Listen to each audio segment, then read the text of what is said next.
My name is Julia. I am the CEO of Unicorn Lab, and our team is passionate about entrepreneurship and venture capital. We have been engaged researching and supporting startups from different areas for more than 5 years. And last year, we created Biohacking Congress. It is the platform which is dedicated to furthering the advancement of biohacking, health optimization, longevity, biotech, digital health, healthy and ecological companies. We believe that biohacking is powerful and can make positive changes to each individual and globally. That's why we build this community for meeting, exhibition, exchange opinions between scientists, biohackers, experts on health optimization and longevity. And we invite you to join our global community and attend our virtual and on-site events. We plan on-site Biohacking Congress in Silicon Valley at the end of this year, and our big virtual Biohacking Congress will be very soon. You can find announcements on our website, biohackingcongress.com. There you can learn from first hand, you can meet like-minded people, friends and partners. And if you are not biohacker yet, you actually can start your biohacking journey for health optimization, performance optimization, well-being, and longevity. So please join. One of the purposes of Biohacking Congress is to promote beneficial cooperation between entrepreneurs and investors from biotech, HealthTech, wellness industries. If you are an entrepreneur and would like to leverage our global community to get your brand awareness, visibility to industry investors, and raise money for your current venture faster, please apply on our website at the section for startups, or just send me your investor deck and I will provide you with feedback. For venture capitalists and corporate venture capitalists who like viewing these sectors as the frontiers for delivering returns, we would be happy to present a short list of suitable investment opportunities, as well as help you to raise, to close next round for your portfolio companies. If you have any questions about this, please ask me or my partner, Nick. We are excited to help the brightest minds that solve the planet's biggest challenges through disruptive solutions and technologies and make human life more ecological, healthy, and happy. And we invite you to join us on our mission. Today we host this networking event, and attending our events for venture capital market participants is a great opportunity to be heard by ecosystem, to hang out with fellow investors and cool entrepreneurs. Today we have co-organizer of this event, Coherent Capital Investment Banking and Investor Relationship for Disruptive Solutions. We are grateful to our co-organizer.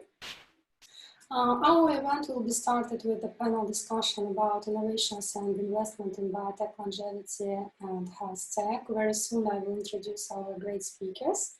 The second part of the event will be a pitch session of 5 selected startups. Each pitch will be followed by a Q&A session with invited investors. We are grateful to all investors who have joined us today.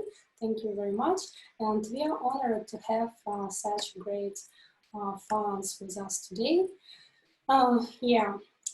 These venture funds and corporate funds just a part of our network. Generally, we have more than 200 funds in our network, and we invite them to our events. So now let's start the discussion, and I would like to invite to our virtual stage Max Damkov, partner, Thought Act Ventures, Adam Daking, managing director, DreamIT Ventures, Megan Krause, partner, Amplifier Ventures, Günther Bruggenwerth, Life Hub UK, lead radiology, AI, and open innovation, Bayer AG, and Kate Barnes, managing partner, Longevity Capital. So, Mick, please make all speakers together at our virtual stage. And we are good. Yep. Okay, so Please, let's start from short introduction. And all speakers, please introduce shortly yourself. Let's start from Adam Dakin. Hey, good afternoon, Julia. Thanks for the Yeah. invitation. Great to be here. Always a great panel and a good conference. So I really appreciate the invitation. So Adam Dakin, Managing Director of Dream It Health. We are a venture fund in Philadelphia. We focus on urban tech, secure tech, and health tech. My team is the health tech team, and for us, health tech means medical devices and digital health. We really don't stray beyond those two verticals. Our focus is late seed Series A companies. We're a little bit different than traditional venture funds in that we run what you could loosely call an accelerator. We call it a growth platform, where we work with a very select number of companies twice a year, typically 6 to 8 companies out of the 400 or so that apply. I like to call it a sleeves up venture fund, because what we do with those companies is we connect them to a very large stakeholder network of payers, providers, large multinationals, big pharma partners, get them red carpet access to decision makers to really accelerate customer acquisition. And then we do the same thing with our investor network, nearly 1,000 venture funds who look at our cohorts and then are kind enough to meet with those cohorts when we do what's called investor sprints. Historically, about half of our companies close an institutional round within 6 months of going through Dream It, and then we co-invest in the vast majority of those deals. Thank you very much. Max Zankov, please, your turn. So my name is Max Zamko, and I'm a partner here at Third Act Ventures, where we invest exclusively in companies in age tech. So that means any company whose primary goal is to make life better for older adults and or their caregivers, they can live happier, longer lives. That's what we do, all at the seed and Series A stage. Nice. And Kate? Yes, good morning, everyone, and greetings from sunny San Francisco. So I'm a managing partner in Longevity Capital, which is part of Deep Knowledge Group, which comprises of a number of organizations, both commercial and nonprofit. And we're active on many fronts, ranging from scientific research, analytics, investing, philanthropy, and related spheres. You might have heard of us under different names because it's a group of companies. Deep Knowledge Ventures is founder is famous for establishing a $1 million prize to a person who lives up to the age of 123 years, because the current record is 122. One of our flagship investments back in 2014 was in silico medicine. And our view of longevity is something very simple. It's living healthier for longer within currently known human lifespan. And I will elaborate later on our investment thesis and what sectors are of special interest to us. But going back to Max, because he mentioned age tech, so that is a sphere that's also of interest to us, in addition to geroscience, P4, and other sectors that we will focus on. And briefly, Longevity Capital is a new fund that we're raising, because Deep Knowledge Ventures, the original venture fund, started in 2014. So Longevity Capital's projected size is 100 million, and we're in the process of fundraising right now. It's a pleasure to be here and meet everyone. Thank you very much. And Megan, please. Please. Hi, I'm Megan Cross. I'm a partner at Amplify Her Ventures. We are a seed stage fund based in New York with the whole mission of getting more exceptional women into the C-suite of high growth businesses. And we do have a big focus on care, specifically care at different inflection points in life. So we've made a handful of investments in the longevity space, both on the B2B software side, helping the healthcare industry have greater efficiencies, as well as on the consumer side of enabling people to age with more ease, for lack of better words. Thank you very much. And Günther? Hello, everyone. Good morning and good evening. I'm sitting in Berlin right now in Germany, where it's 8 o'clock already, 8 p.m. I'm working for Bayer. Bayer is a life science company, farmer and crop science, and we're building up a pretty big digital agenda at the moment and focusing more on the on AI solutions, artificial intelligence solutions. This is why we opened the LifeUp UK last year in October in Reading, which is near London, and I'm heading the radiology part there. I'm a radiologist by training. What we're doing there is focusing on AI solutions for imaging. That is, we want to enhance and enable radiologists for their diagnosis when they look at images. And also we are looking to answers how to predict a response or the outcome of patients when they have received a CT or MRI, for example, cancer patients. So this is actually our focus in Reading, UK. Mm-hmm. Yeah, thank you very much. And I thought that you work for Bayer UK, correct?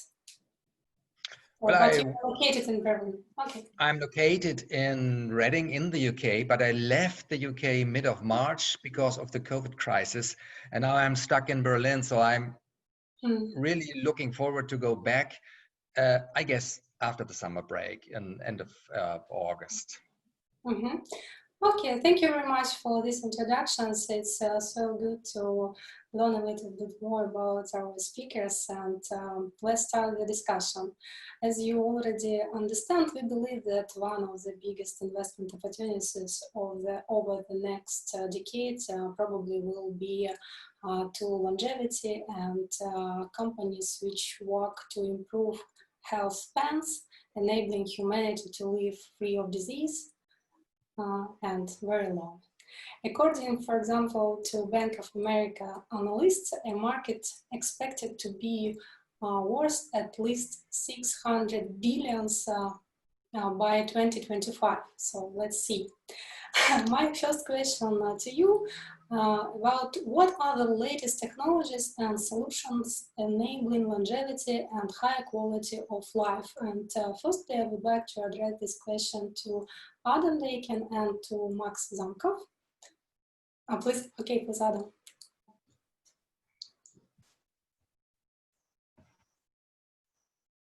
Sorry about that.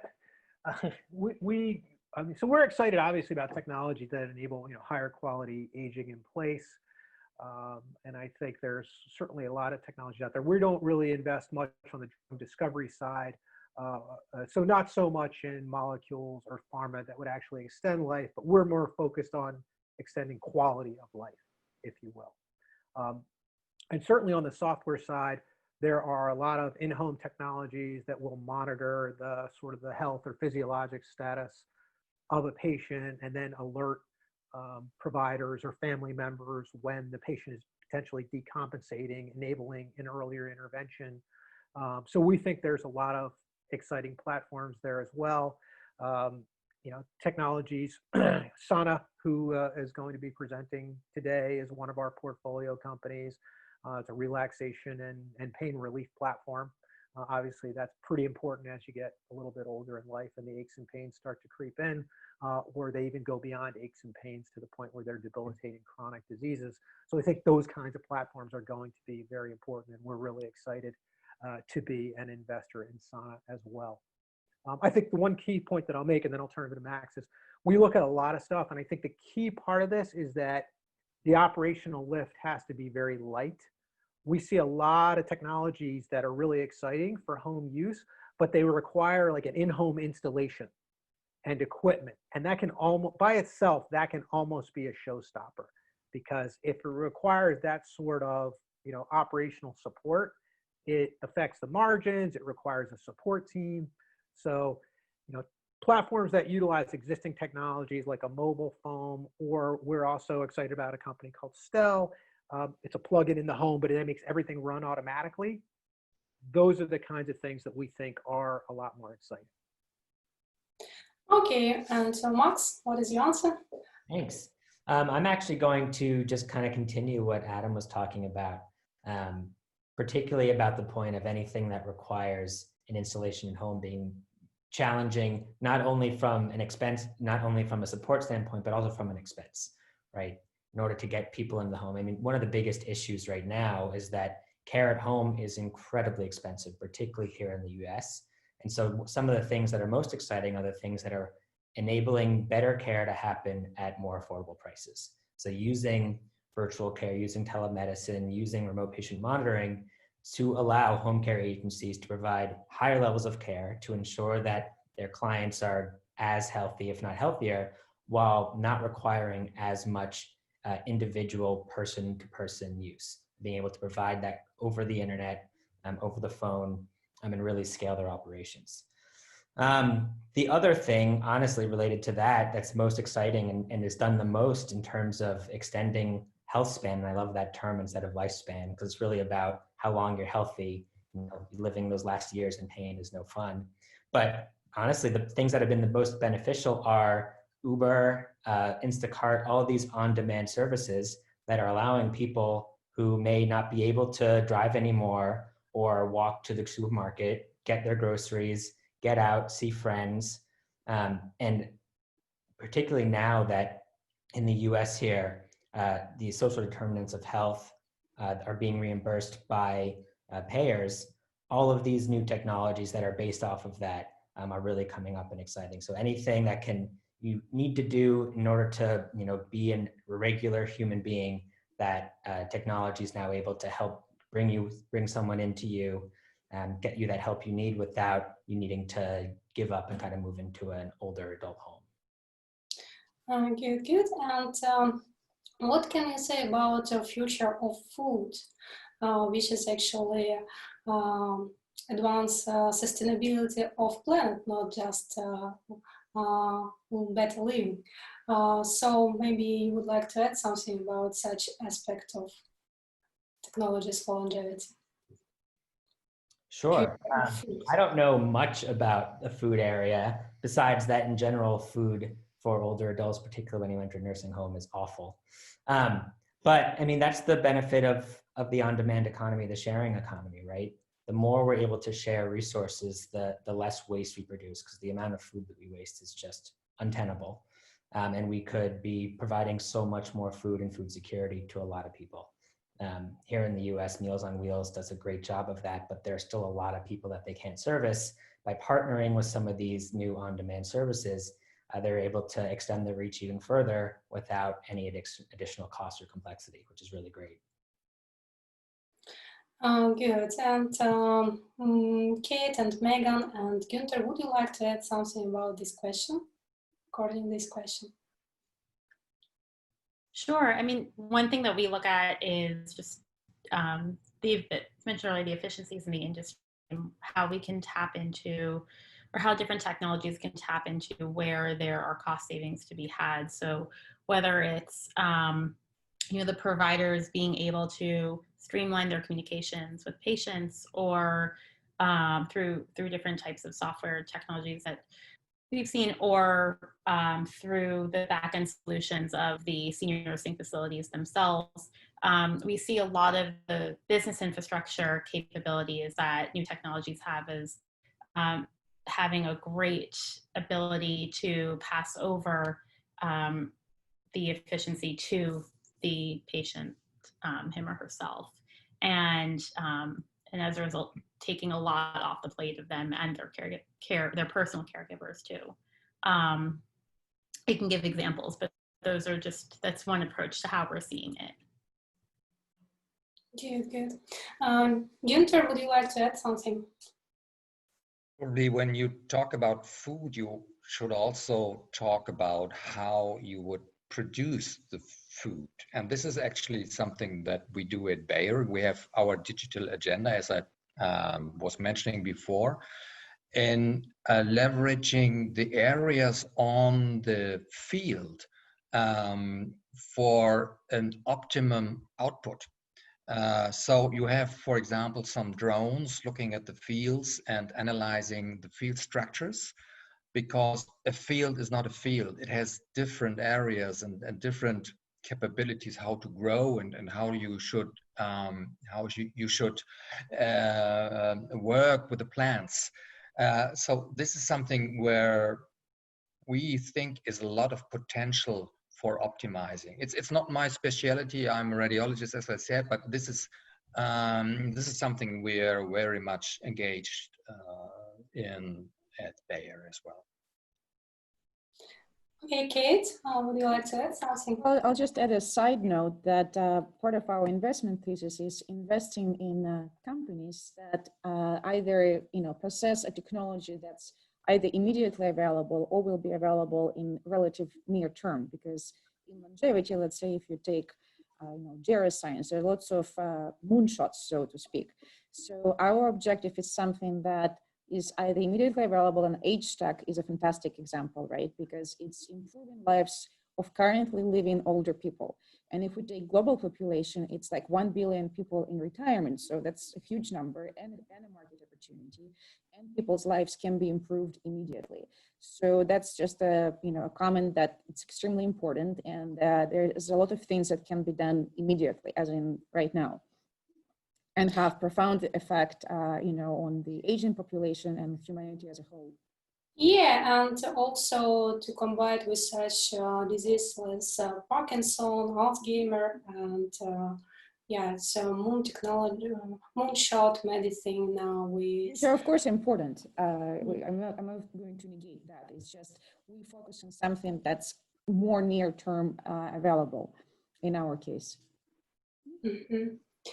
Yeah, thank you very much. And my second question would be, how has COVID-19 changed research and capital flow in epidemiology and virology and in healthcare? And here I would like to emphasize several aspects that here has been a dramatic shift to telemedicine.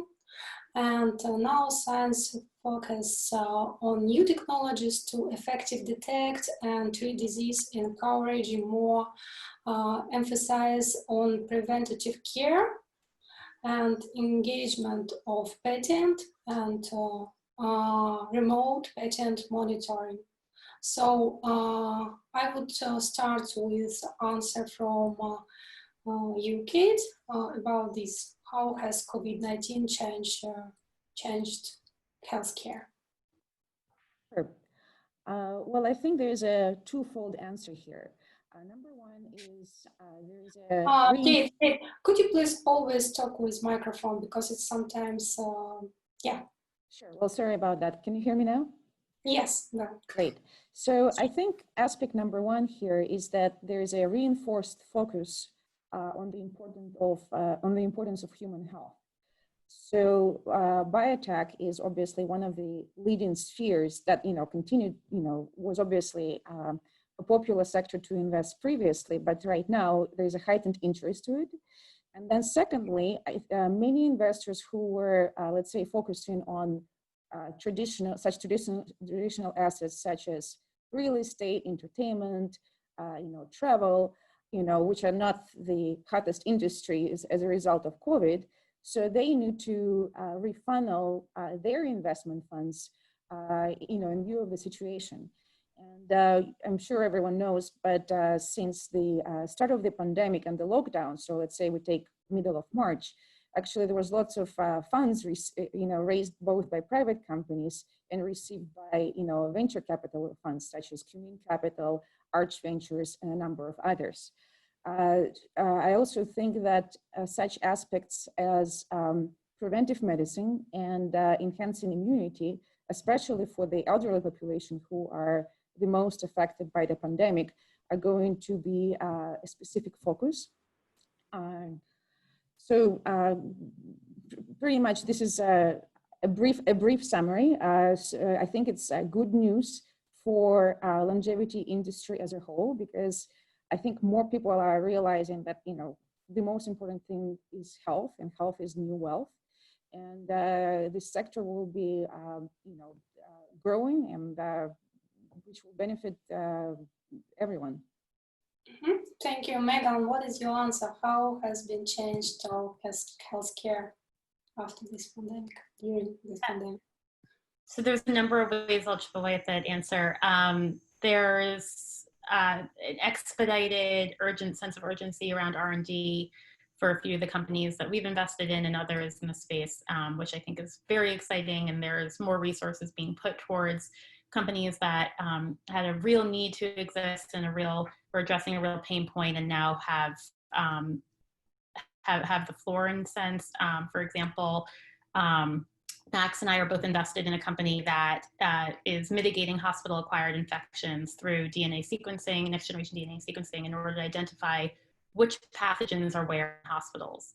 I mean, this is a problem that really not enough people know about, and it's so detrimental to the older adults in particular who are in and out of hospitals. And I think they're very heads down in R&D right now, and it'll be exciting to see what comes out of that.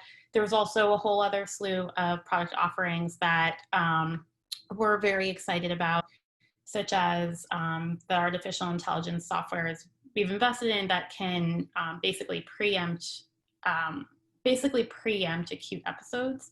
So through this connectivity now of,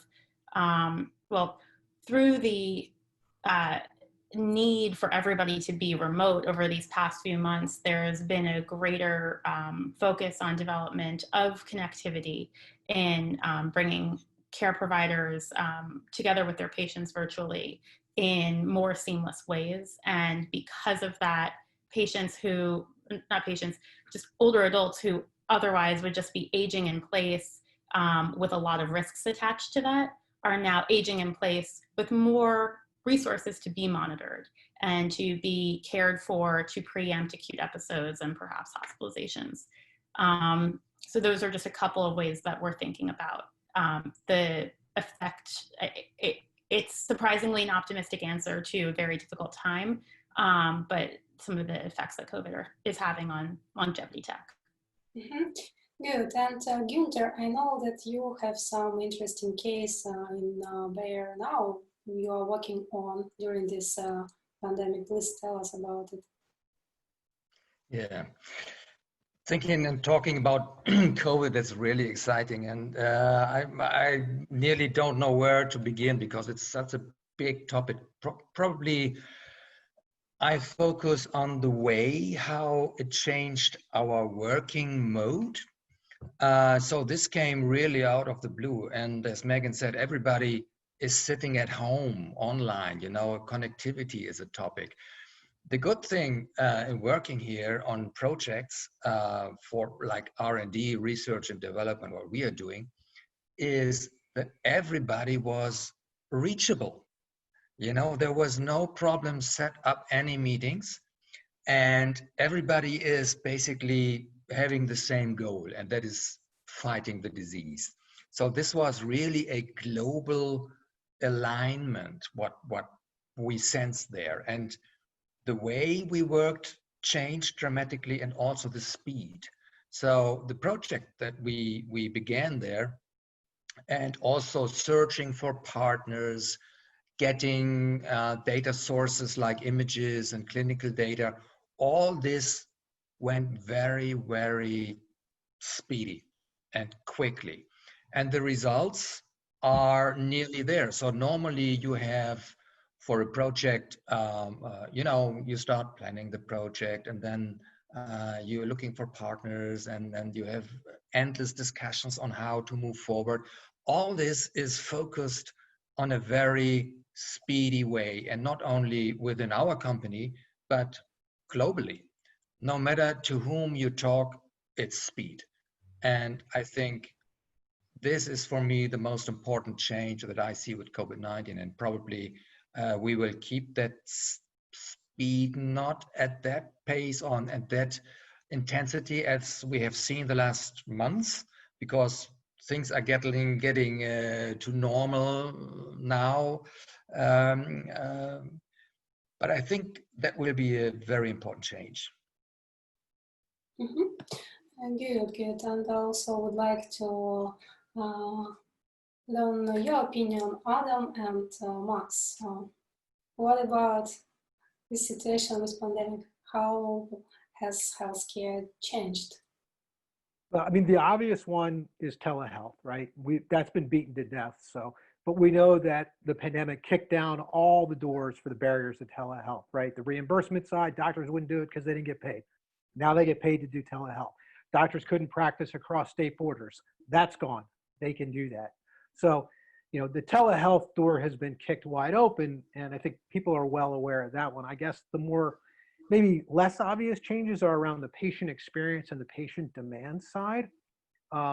So now that telehealth has been generally more accessible, I think patients are starting to demand it more, and they're getting used to it and much more comfortable with it. You know, I look at my elderly mother who, you know, she wanted to go to the doctor. She wanted the white lab coat in front of her. She wanted the doctor's hands touching her so that he would make the right diagnosis. But she's now done a couple of telemedicine visits, and she was quite comfortable with them. And she didn't have to schlep to the doctor's office. And she didn't have to have the anxiety of being in a doctor's office and worrying that the person 6 feet away might have COVID. I've noticed that same thinking now extends to, you know, going to the hospital, right? So the hospital at home, I think this also is the wind at the back for the hospital home, because patients realize the hospital is actually the worst place to be when you're sick, right? So they're demanding care, you know, at the home. And then when I think back to my mother as well, you talked about aging in place earlier. You know, older people didn't want to go to nursing homes or assisted living facilities before, but now we've given them the perfect ammunition not to go, right? I mean, this is not where, you do not want your elderly parents in a nursing home where they can be exposed to things like COVID and pandemics. So again, I think it's going to create much more demand on the patient side for technologies. I mean, look, everybody wants to age at home, but that was more for pride or self-esteem or family, you know, or there was a family convenience issue. But now with the pandemic, you know, people have a very legitimate, defendable reason to say, I am not leaving my home. Yeah, Okay. I don't have that much. Well, you would like to add something? Yeah, just Sure. was going to I don't ask have you. that much more to add on top. I mean, it really is what you and Adam were talking about. Telehealth is the biggest one, then moving into remote patient monitoring. I'm really just moving healthcare into the cloud, which is amazing. The one thing I'll say is that in this industry, because of COVID, which is a terrible reason for it to happen, but there's been over, they say, like 10 years of technological progress in terms of reimbursement and forward thinking that we had over the span of 10 days. So it's really been amazing from that perspective. Yeah, thank you very much for such positive view at the end of this question.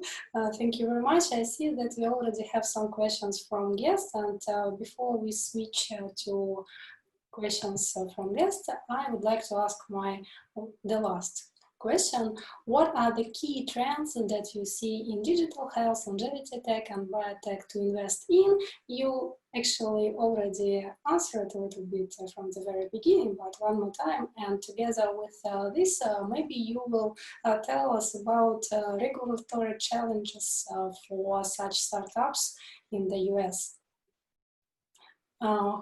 Adam, would you like to start, or who would like to answer first? I'm happy to start out. So I can't talk to the regulatory challenges because my knowledge of how the government works is trying at best. However, what I can say is that, you know, besides all the things we've mentioned so far, from telemedicine, remote patient monitoring, another huge area of opportunity all over healthcare is in staffing. All over the US and really the world, there are not nearly enough healthcare workers for the type of care that we need, particularly now that as a globe, we're all getting older. And there is not enough nurses, there's not enough staff. So anything that's doing something to alleviate that, whether it's getting more staff in, whether it's finding ways to make them feel more appreciated or better trained so that they don't leave, getting people to more easily fill shifts that are left open so they can keep wards open that they couldn't otherwise, and keep taking good care of the people that are in the facilities. Anything that can make a dent in staffing is doing very well right now, and there's still a lot of room to grow. Mm-hmm. Thank you very much. Megan, what about you? Your opinion? I think, well, just to reiterate what Adam said, I think that this time has brought much needed expedited process to deregulation of telehealth. And I think in a sense, actually telehealth has become a lot more commoditized. And so one thing that will be interesting to look at in that sense is just the picks and shovels of telehealth and how there can be innovation to make this process that really is commoditized more seamlessly integrated into everybody's day-to-day process. And then also on the regulatory, well, not so much regulatory, but just one of the hurdles that will be interesting to see what comes out of all this is basically the databases that exist right now and how we can, I think somebody actually made a point of asking about it in the chat, which is just how we can find this balance between privacy of information and the utilization of information to actually improve the technologies that exist. Okay, and Adam, please tell us how do you think, what is key trends that you see for investment in these areas for your fund? Yeah, I mean, maybe I'll go backwards and just make a comment on the regulatory piece, because I think, you know, Megan made the point, like a lot of the regulatory barriers have been knocked down, certainly on the telehealth side, but I think even on the digital health side, it's got a lot of companies thinking they can play fast and loose on the regulatory piece. And we talk to lots of companies and they almost just brush it off. It's like, oh yeah, we're not regulated. You don't need to worry about that. We can just get our product to market. And you know, that's sort of maybe being clever at the expense of being smart. Maybe it's true. Maybe you actually can get into the market without being regulated. The question is, do you want to? Or you know, regulation is really all about what claims you can make for your product. And if you want to make sort of medical, clinical grade claims that you diagnose a disease or you treat it better, that crosses you over into being regulated most of the time. There are exceptions. But those are the claims you probably want to make when you're standing in front of the provider. And you're not going to be able to say those things unless you go through the pain of applying to the FDA, telling them what claims you want, giving them the evidence that you actually do meet those requirements. And that's what you want to go out and sell and market. So I know we have partners, for example, we have some big pharma partners that actually won't invest in a digital health platform if it's not regulated, because they feel like, oh, okay, that puts it up to a higher standard. This is not a consumer sort of toy or a platform. It's medical grade and the company must believe in it if they're willing to go through the pain of getting an FDA clearance or approval. And by the way, that creates a great competitive barrier to the next company that comes in behind you, right? They're going to have to demonstrate that same level of safety and efficacy to get their product on the market. And then again, customers will have a lot more comfort when they know that you've gone through that process. So I think there's a double-edged sort of the regulatory side, because you know, COVID had, you know, sort of the wild, wild west for a little while, particularly with the diagnostic side. We could argue whether that was a good thing or a bad thing, because it certainly increased the, you know, the accuracy of some of these platforms is clearly at question, and probably they wouldn't have gotten away with that if they had actually gone through the rigor of an FDA process. So I think the regulatory piece is interesting. FDA still hasn't figured out where they're going to land software as a medical device. They provided some guidelines for that, which are really helpful. And if you are a digital health platform, you should really be well-versed in what those requirements are. And now they've moved to a self-certification system. As a digital startup, you really need to understand what that means and what you need to do to meet those requirements. If you don't, you should get a good regulatory consultant who does. But that's kind of the view. And then again, on the investment side, I just really think the opportunities of helping people age in place and do it in a healthy way is going to be just a huge opportunity. And we're really just at the beginning. The whole focus here has historically been remote patient monitoring for chronic diseases. Like that has been where our focus has been, and that sort of ship has sailed. It's the most crowded space you could possibly be in. Providers do not want any more point solutions. Do not show up and tell me about your diabetes, your hypertension, or your asthma platform, because I want all that from one partner. Like I want one bill, I want to deal with one vendor, I want one IT integration, and I want to make one phone call when I have a problem. So I don't care if you actually have the greatest hypertension platform in the world. If that's all you do, I'm probably not going to get that excited about you.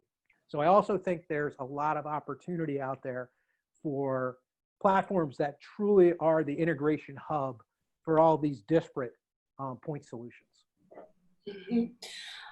Thank you very much. And I also would like to ask you, Günther, I know that your CDC is not the same as a venture fund, and I guess that maybe you have your specific criteria for investment or acquisition, and do you see in Bayer that what is reason to invest, not just delivering return, but maybe something else?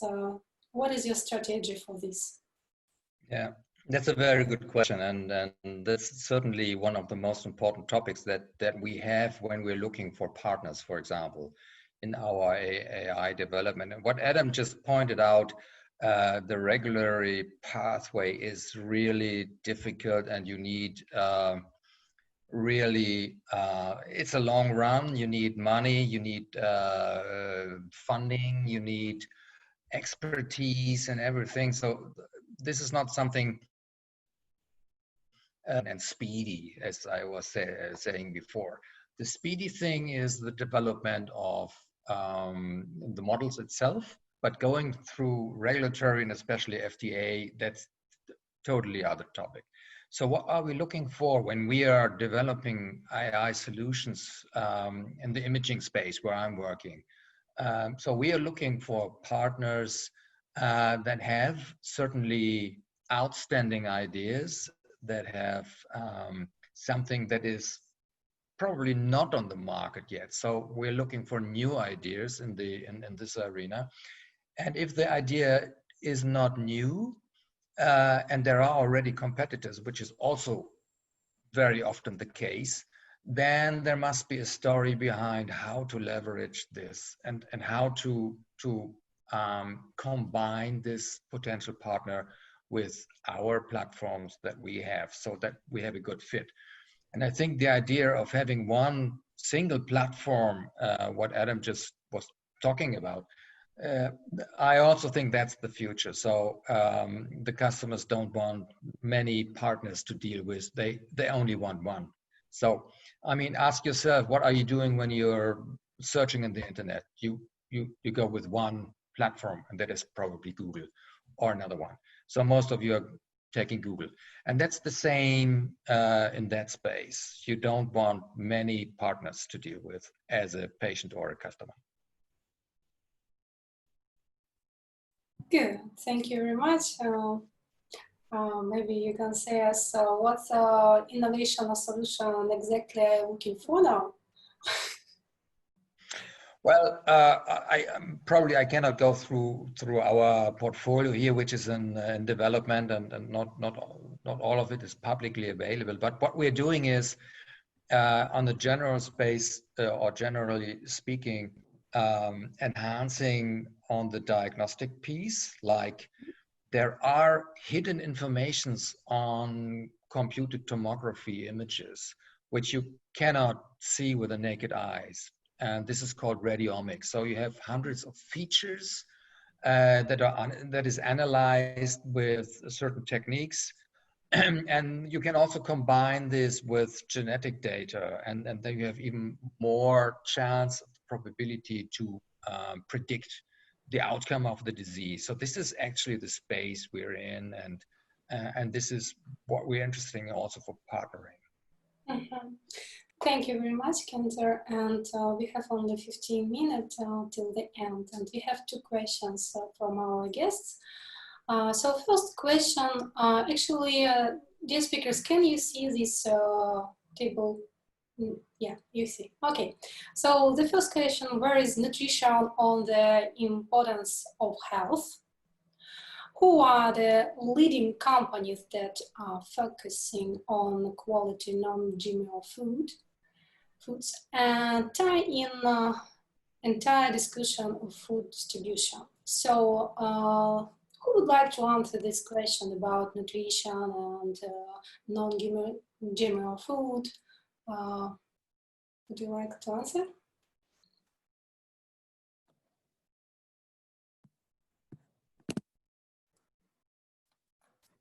Dear speakers, please be active. Who would like to answer this question because it is addressed to all speakers? I can try doing so, even though this is not our, precise focus. And let's say we can address the nutrition aspect.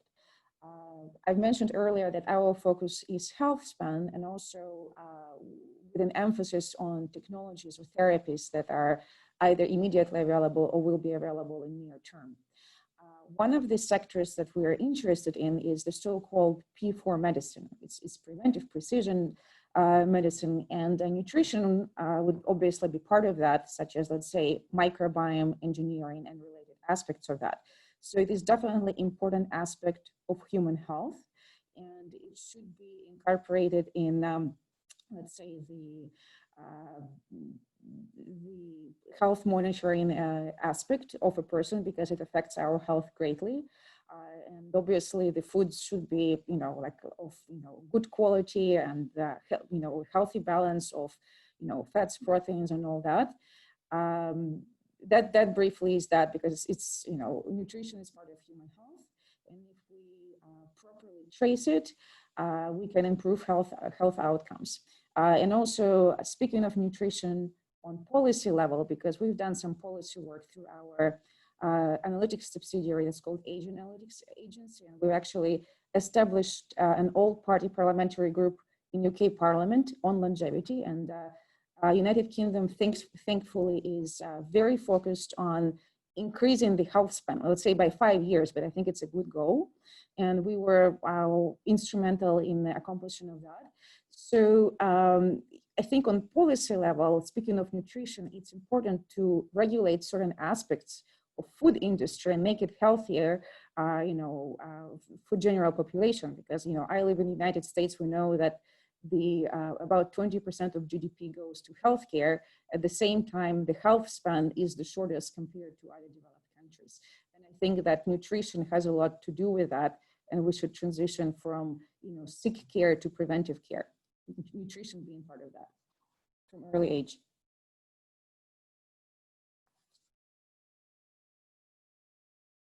Anybody would like to add something? Megan, yeah? Yeah, so we don't do a ton of food tech, but coming at nutrition, coming at from a nutrition perspective, we're seeing a lot of innovation in terms of how people can have greater transparency into their day-to-day nutrition levels. So whether that's at-home diagnostics, at-home tests that you can take, blood tests, saliva tests that are mail-in. We're optimistic about where the innovation is and research is as to how people can really have greater insights into their day-to-day vitamin levels and how they can also take control over that. So being proactive with the use of something as simple as an at-home test is something that I think will be an important piece of where nutrition is going. Yes, thank you very much. Anybody would like to add something? No, okay, so one more question. Telemedicine is now widely acceptable. My impression is that the next step to expand telemedicine will be remote exams and remote blood tests. Are there any more trends that you are seeing in healthcare delivery? We also a little bit discussed it already, and maybe you would like to add something, some trends.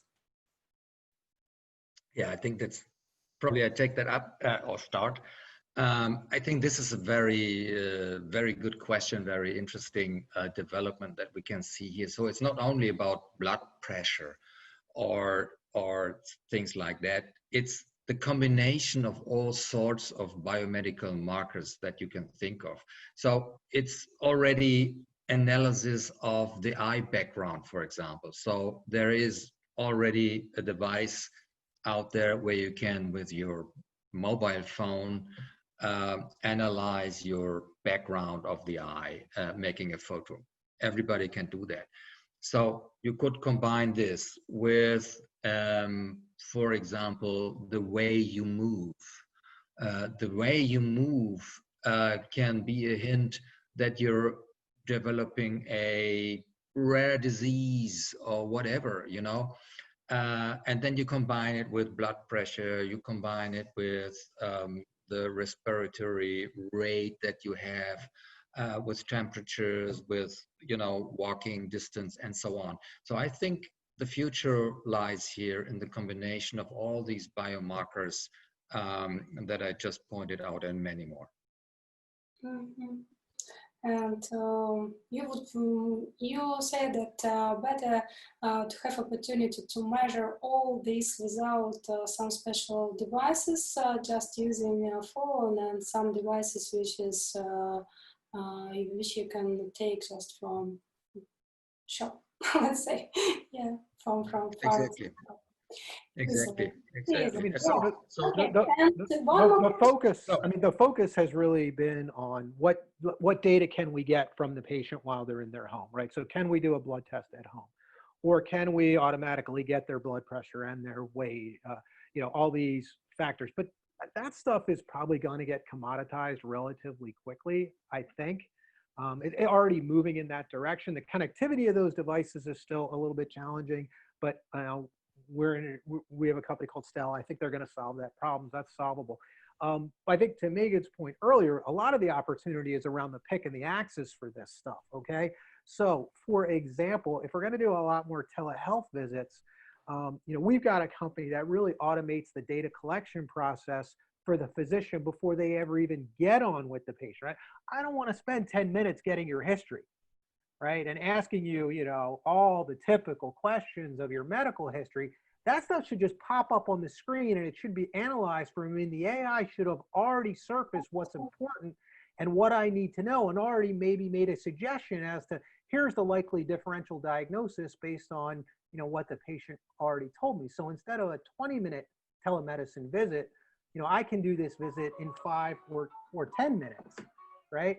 So I think there's a lot of opportunities for platforms that sort of look at the workflow piece of the remote patient engagement or the remote delivery of care and make those more efficient.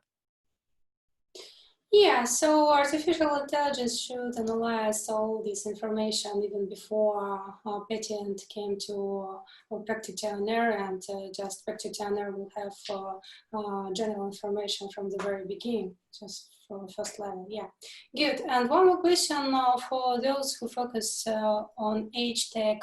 Do you see wearable technology as a major player in improving the age experience? Yeah, we already discussed a little bit that better don't use some wearable and just use some simple things, but what do you think about wearable devices? I can start with this one. Yeah. I think that they certainly will be a major player in the prevention of a lot of this and the increase of health span. But we've had wearables for 10 plus years now. I don't even know how long the Pebble came out, and Fitbit's been around forever. The biggest issue is not actually in the technology inside the device. It's actually in getting people to wear it, getting it so that there's this wearable that the actual person who's wearing it gets some benefit out of it. Because too often you're told to do that, put this thing on by your doctor or your family member, but if it doesn't give you benefit, doesn't make you feel good, if it makes you feel old and frail, you're going to stop using it as soon as they stop forcing you to. So if for wearables to have any effect, they need to be desirable, just like we now all have iPhones, and honestly, Apple Watches are desirable too. That's probably why the Apple Watch is one of the best wearables out there in terms of efficacy, because people want to put it on. So wearables will play a big role, but we need to figure out how to get people to want to wear them, because we have the technology to get all this data from them. Now it's about how do we actually collect it. Yeah, I agree with you, but I also would like to advocate a little bit about wearables. For example, I know a very good case with Oura Ring, which is very popular for biohackers. It is for tracking your sleep and is extremely popular. And each biohacker just have this ring, and yeah, it's a good example of wearables. So. It depends, yes. And by the way, I also know some cases when wearable devices help to collect more higher quality of benchmarks. So it's not the same that using usual devices which you can buy from shop or some phone, because with wearable devices you get a higher quality of benchmarks. I would add my 2 cents here. There's a very good book, in my opinion, called Longevity Economy. And it's written by the head of MIT HealthTech Lab, Joseph Kuhn. And he actually addresses the issue of the HealthTech market, including the wearables, because there's a discrimination towards elderly people, because most of the devices makes you feel, frail, not cool. And actually we have baby boomers who are entering, the elderly cohort, and they are, on average healthier, more educated, and they want to continue being cool, right? And then if you're wearing some, a giant button on your neck and you're supposed to press it, when you're starting to have a heart attack, there was a study done actually. And first of all, it was not a popular device to purchase. And then those who purchased it actually almost never used it. So I think bridging this gap in terms of, discrimination and profiling age group as a frail, cohort that needs lots of help needs to be addressed. So and I think COVID in some ways, in terms of, I can use, Adam used an example of his mom. My mom was not very tech savvy, but we live in different countries now. And she had to embrace lots of technology, which I don't think she would have unless she had to. So I think that the past few months, at least with respect to cool devices, let's say, will offer, will open more doors, just because out of necessity, many elderly people, had to use new technology. And actually, in case of my mom, she really enjoyed it. So she's a big user of TikTok and Facebook and everything. And she's more up to date on most things technology-wise than I am these days. Nice. It's very good and we just in time. So the time is over. The time for discussion is over, and now we will start our next section. And I'm happy to have such great speakers today. Thank you very much for being with us. Please stay with us. So now we will start next part, and you also can join Q&A session, because as I already mentioned, after each speech we will have Q&A session. So what now we finished discussion, and I would like to introduce our startups today. BioStrap, by the way, wearable device, Sana Health, Your Life RX, Sierra Medical, and FBB Biomed. So this is the order, and each entrepreneur will have up to 10 minutes for pitch and around 15 minutes for Q&A session. I suggest don't pitch longer than 8 minutes, and rather have more time for Q&A session. And I already said that great investors joined us today. And now I would like to introduce Irina Lanina, venture partner, VU Venture Partners, Jonathan Chang, Santarian Ventures, Nicholas, Danjoy, Agricology Capital, Kishore Jinji, Astir Ventures, Scott Amex, Loyal VC, and Amex Ventures, Jaspen Bose, M Ventures, Asama Hassan name, Rising Tide, Elliot Levy, Dream IT Ventures, Sanal Panda Tau Ventures, and Lubna Dajani, mentor at Source and Springboard Enterprises. So, Mick, please put all speakers together. I mean, put first entrepreneur main for first presentation, first startup.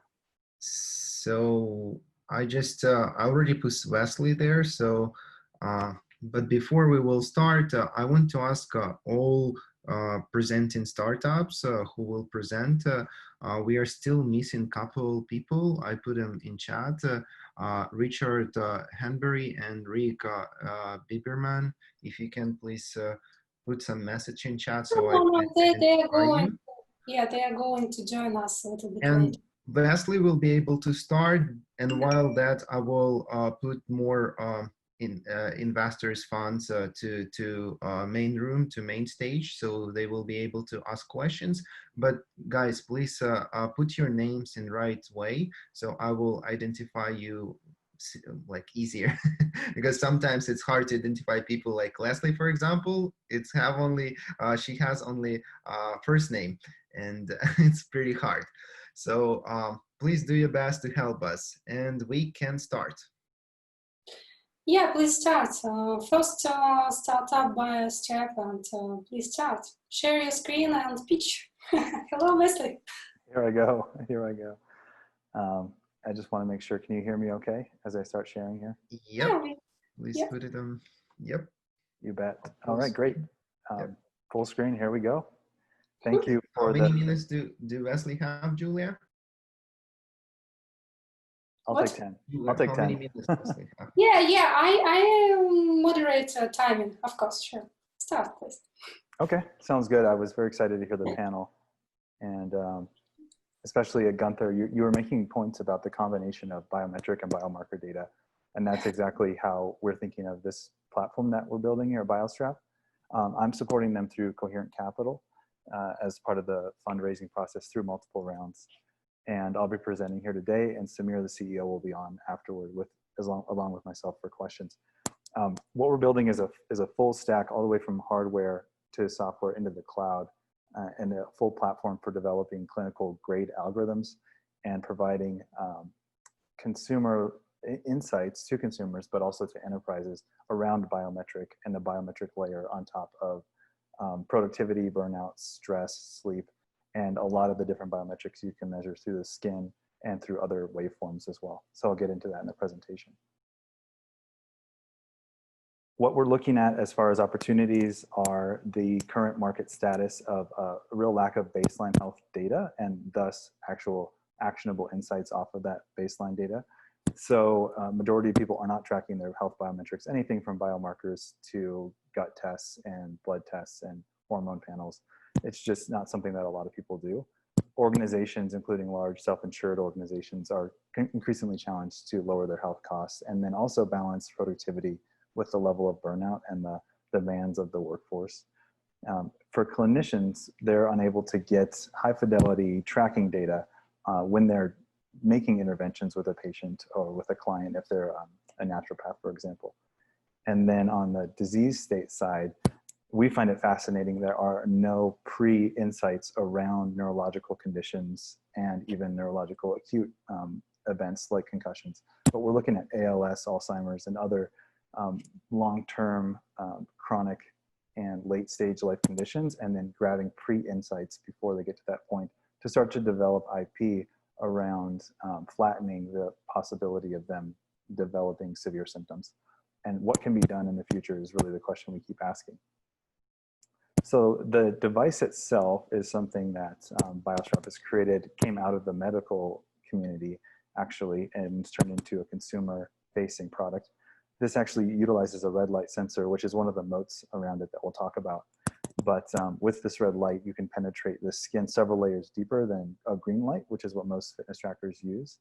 And thus, we actually have a lot deeper data and more raw PPG waveform data, which becomes very important when you're building algorithms and when you're looking for machine learning insights, especially as you start to port in other waveforms. When I say other waveforms, I'm talking about voice, I'm talking about movement, and proprioception is measured by the extremities. And BioStrap is able to do that as well. One thing that we're really tracking close to clinical grade is heart rate variability, and heart rate variability is correlated with a lot of the leading causes of death in the US. This is an early indicator of many different states, and what we're looking at is what can we start to learn over time about when to offer potential interventions on things that may happen. And overall, and I think going to Kate's point, I know you're really into longevity, but inflammation as a base layer, you know, has a lot of impacts and could be really underlying a lot of the late stage disease states. We look at HRV as well and say, when can we start to offer interventions to avoid some of these things, or at least avoid severe symptoms of some of these? I find it very fascinating here. The next part is to overlay Alzheimer's risk with age when it's untreated and when it's treated. And what we're looking at, back to Gunther's point of movement data, is can you start to lower that untreated curve to the treated timeline by adding in a bunch of different waveform data? And gait is definitely one of those things, and it's something that we track very, very well, along with the typical wrist tracked biometric data. Overall mission is to empower a lifetime of human health insights, and what we offer through multiple devices are a really holistic view into what is going on in your physiology, a lot of powerful correlative data that will eventually turn into a really powerful AI recommendation engine to help flatten those curves and prevent onset of future disease state, or at least disease state symptoms. We look at this in waveforms, like I said. So we are measuring PPG waveform from the heart, one of the only wearables that does raw PPG waveform. You can pull a lot of biomarkers and biometrics out of this, including recovery levels, stress levels, blood oxygen levels, respiration rate, just to name a few. There's a lot more. We actually have 29 different features within the waveform that we're tracking, including secondary and tertiary. Movement data can be measured off of the wrists and off of the ankles, and we have a device for that as well that integrates into the platform. And then we can import third-party data like a voice waveform, which actually can track aspects of mood and concussions and neurological symptoms. So as you can see, or maybe see, what we're pointing to is creating a data warehouse of multiple data streams, and then looking for features and kind of joint venture features within those to come up with very new algorithms and IP. So we strongly believe that we'll be the first company to combine the typical really high-grade biometric signals you can get from the wrist with other waveform data from either devices or importing voice data, and come up with proprietary algorithms, and that all connect, and algorithms run through the cloud so that we can continually run analysis across a lifetime. Multiple studies have proven our clinical grade accuracy on the sleep side and on the HRV side. And the whole thing that we're building is to quickly and systematically deliver precision health insights. But what that really means is, can we quickly come up with new algorithms and insights that are actionable and offer them to the end user? Recently, we've seen a lot of demand for these solutions. This company has essentially been an R&D company that happens to sell to consumer for the last few years, but now we're actually pivoting to take the R&D to meet the market demand that's incoming.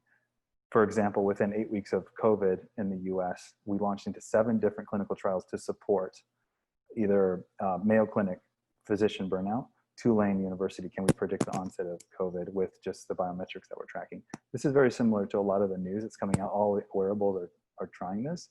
We just are really proud of the fact that we can support this many trials, and that we're the biometric layer add-on to other trials that are going on right now. Really excited about neurological condition tracking and disease state tracking, as I pointed out, where we don't really think anybody is doing this within the biometric tracking market. When you combine rest, sleep, recovery, stress, and movement, along with other things like voice, like I mentioned. And we have a lot of proof points in the ultra high performance market, from SWAT teams to fire departments to Olympic athletes and other elite athletes across different sports. Really excited about this as well. We are typically compared to other consumer devices, but internally we really focus on what is the stack of solutions that we offer that no one else is doing right now, and that maybe can't even go into in the future. As I mentioned, raw PPG waveform, excellent at that. All the way down, tracking all these different biometrics in the top half, including actionable insights, the ability to do on-demand biometric recording to see what's happening in your body right now. Very unique. Step tracking, Now we move down into organizational features, which is where we're really focused, which is building out both white label and BioStrap branded solutions into large organizations like studies or even like corporate organizations, or where we see a lot of demand is in practices like clinicians, naturopathic doctors, physical therapists, dentists, even building biometrics into their workflow to offer more value to their end customer. So to that end, we have an SDK API, only wants to do that, and a lot of anonymized insights so that the patient is able to manage their health, but is not necessarily sharing private data back to anyone in particular. I'll spend a second on this because I think it's very important. A lot of other wearable competitors have really great systems and even driven insights from the data, but it's limited to a single form factor. What we're really excited about is that we connect with other devices and connect with them quickly. And we have our own multiple devices, all to be able to come up with new AI and ML insights. And we're building the machine learning insights off of a raw waveform that no one else has, meaning we have just deeper data and we have more insights off that data, and we're going to be adding layers on top of it to come up with features in the data set. Really excited about the growth trajectories coming in from the beginning of this year. We've been selling a baseline direct to consumer for about 4 years, and now are shifting to support really large bulk orders and organizations, and are projecting a quadrupling of monthly revenue by the end of next year. And we proved this in the last 8 weeks just by launching into different trials, and incoming demand has tripled and quadrupled, I believe. Really great partnerships on the research side with NIH, Children's Hospital of Los Angeles. Like I said, we're studying physicians at the Mayo Clinic. And I'll point you down to the fitness row as well. The National Academy of Sports Medicine has highlighted us 4 times in the last month on webinars, working with top Olympic athletes to train around their recovery and come up with new regimens based on that. I'll go over some really high-level opportunities. Huge market for just creating new algorithms for condition tracking and pre-condition tracking. Remote biometrics for clinical trials is where we're getting a lot of demand right now as well. And then creating an overall biometric platform to offer precision medicine, whether that's to the consumer or through an organization or through your doctor. We really are excited about combining multiple waveforms to make precision medicine a reality. Crossing the 5 major areas of healthcare IT, big data, AI, mHealth, wearables, and cloud computing. And I'll show you some of the abilities now within the platform, able to give population level insights, dig into a user's particular baseline and up and down what's happening in their life. Able to show a burnout risk for an organization, for example, a sales or engineering organization, without showing any specific data on an individual user. This can be offered to an organization to make sure that they're actually recovering and performing at a peak level as a group. I'll go quickly through some of our technical abilities, all based on the fact that we do multi-devices and have a cloud platform. All of that is built. Now we just deploy applications for this rapidly. The sleep lab is able to recreate near sleep lab settings that you'd get from having an EEG and sleeping in a lab overnight, all through pulling in your sleep cycles, your respiration rate, SpO2, using that raw PPG, and tracking your movement off of the ankle, and even snoring via your microphone. This is an example of an in-depth clinician report that you could run for yourself even to just see some technical data on what's going on in your HRV frequencies, your arterial elasticity and peripheral elasticity, which is a sign of your arterial network's health and your blood flow. Again, all of this is coming from the wrist. This just is a case study from the University of Utah that shows how closely we track and the agreement between SpO2 and HRV changes when tracked against other gold level devices. And then clinical validation coming on the PPG versus ECG. It just matches so perfectly. This is using the BioStrap and matching it with the ECG. Brain health. I mentioned the importing of voice analytics. Really excited about this as a futuristic solution, combining it with current biometric data. Samir and Dilip are the co-founders of this company. Previous exits and successes really great team on the medical side. I'll highlight Kevin Longoria, who's been training Olympic athletes for the last 5 years, and the lead data scientist, Rainier von Mork. What we're looking for right now is first outside capital from a strategic investor, probably a limited amount, less than 3 or 4 investors, hopefully, that are excited about this space, have a vision for this space, and can help us service these large client orders and interests that are incoming, are excited about the possibility of creating new algorithms and patents around gait especially, and neurological condition tracking, and then allowing us to build new features to quickly support this incoming new revenue, such as remote clinical trials and B2B2C opportunities, and then really building a powerful AI engine that can offer insights really quickly based on what's going on just hour by hour or day by day and overnight. So I'll go ahead and stop there and open it up for questions. And I believe I'll have Samir on for questions as well, who's the CEO of BioStrap. Mm-hmm. Yeah, good. Thank you, Wesley. Please stop sharing your screen. Sure And yeah, Mick, please put all our investors together. Okay. Thank you. Hey, please put all investors together. Yep, everyone just start to turn their cameras and it will be together. Yeah, yes. So Guys, please put your cameras. nice to meet you all together. And no, so not all investors. Oh, yeah, more investors. Good, good. Wesley, is Samir Sontaki? Yep. Okay, good. Okay. So, dear investor, do you have any questions to this first entrepreneur who just presented BioStrap?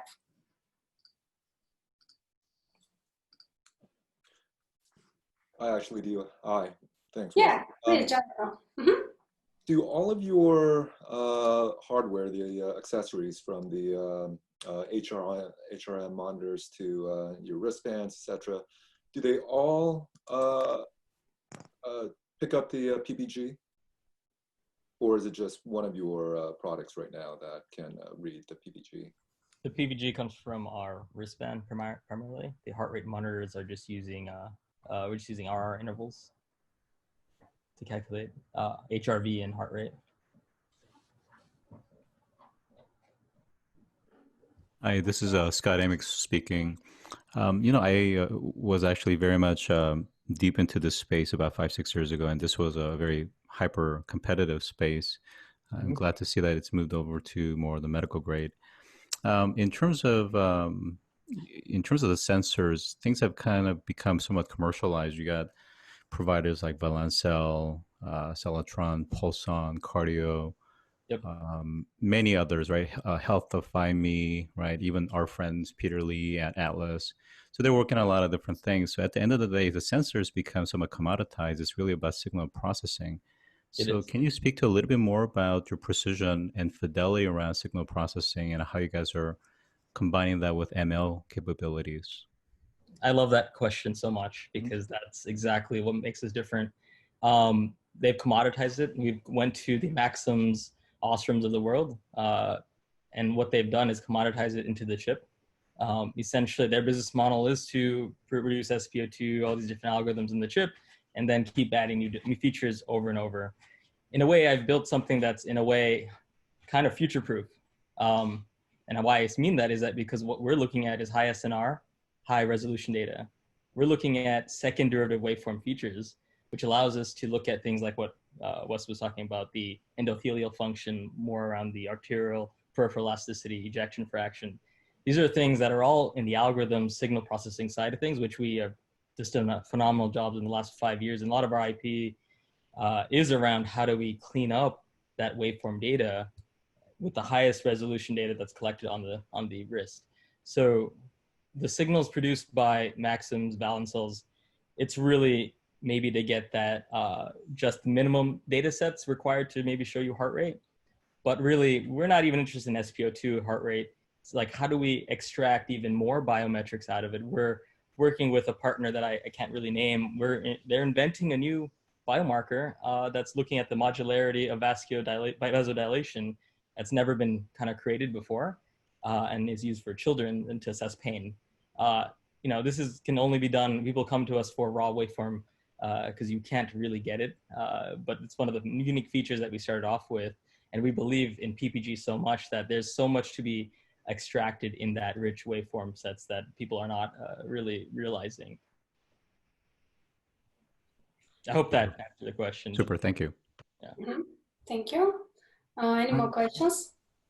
Yeah, I have a question. It's just for Bos. I'm the Managing Director of M Ventures, the corporate fund of Merck. You're talking about a very sizable clinical trial market, and we all know that it's a very conservative market and very much regulatory driven. So can you speak a little bit about how you wish to actually address that market? Like the remote clinical trial market, correct? Yeah, so we've been approached by those markets. Usually because we're not FDA approved yet, though that is on our trajectory, given that we've actually made the decision to move more enterprise medical recently, we become kind of the secondary endpoints of a primary device is really what comes down to it. So we can be included in remote clinical trials.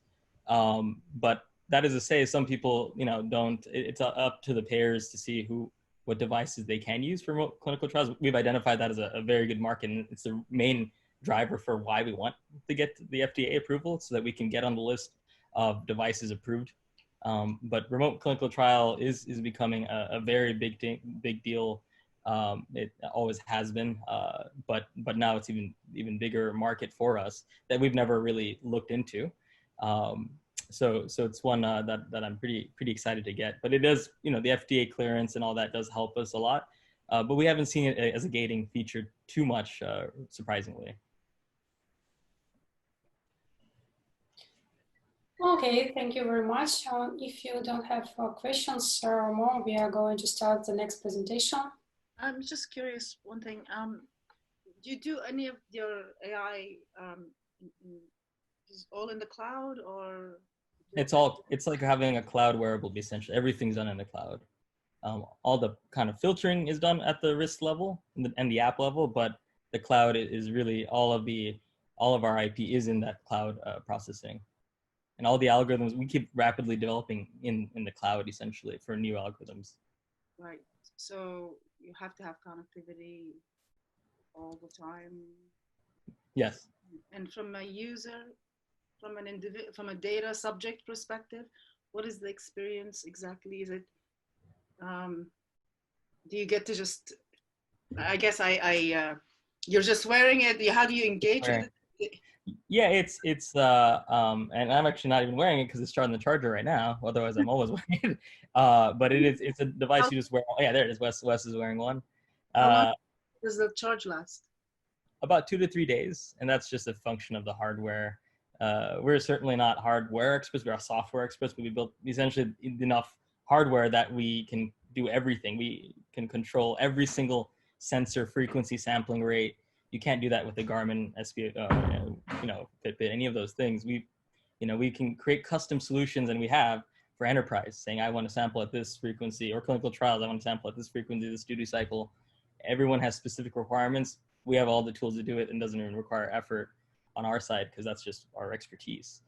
But having that much granular control has been a very good strength of ours because people that want to collect data at certain times and frequencies, we can cater to those. We have a general user experience too, for consumers, but we can go into specific type of use cases based on the needs of the organization. I have a quick question as well. Do you work with your device and system as well on integration for any patient medical records? Not yet. I think it's definitely an area. Again, we made this decision to go into kind of medical fairly recently, maybe about 6 months ago. So our kind of timeline has shifted a little bit in terms of what we want to do. I think that is a good area to explore. And one of the, I'll mention, Samir, I do partnerships for BioStrap, so very familiar with where we're going strategically.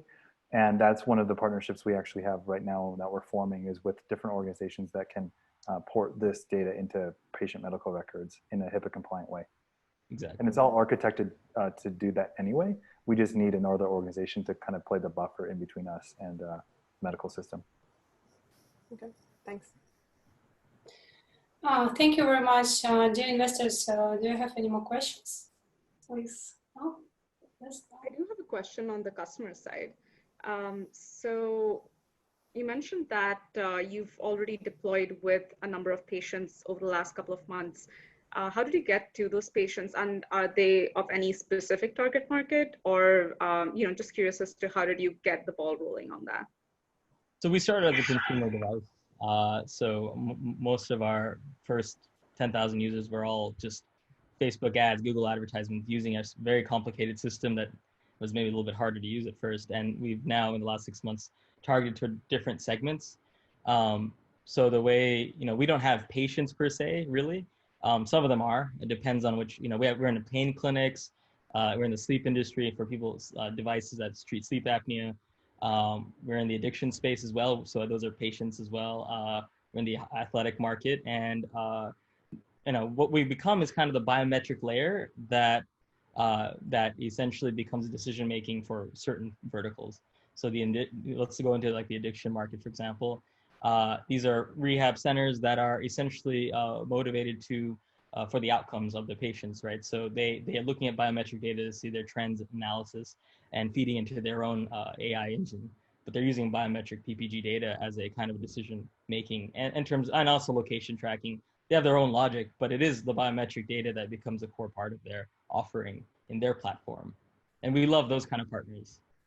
Thank you very much. I think the time is over for this startup. And now please, Mika, show us questions for investors. Please, investors, just choose one of their answers here. This results will not be seen to anybody, so just answer for us so we can understand how do you like this startup.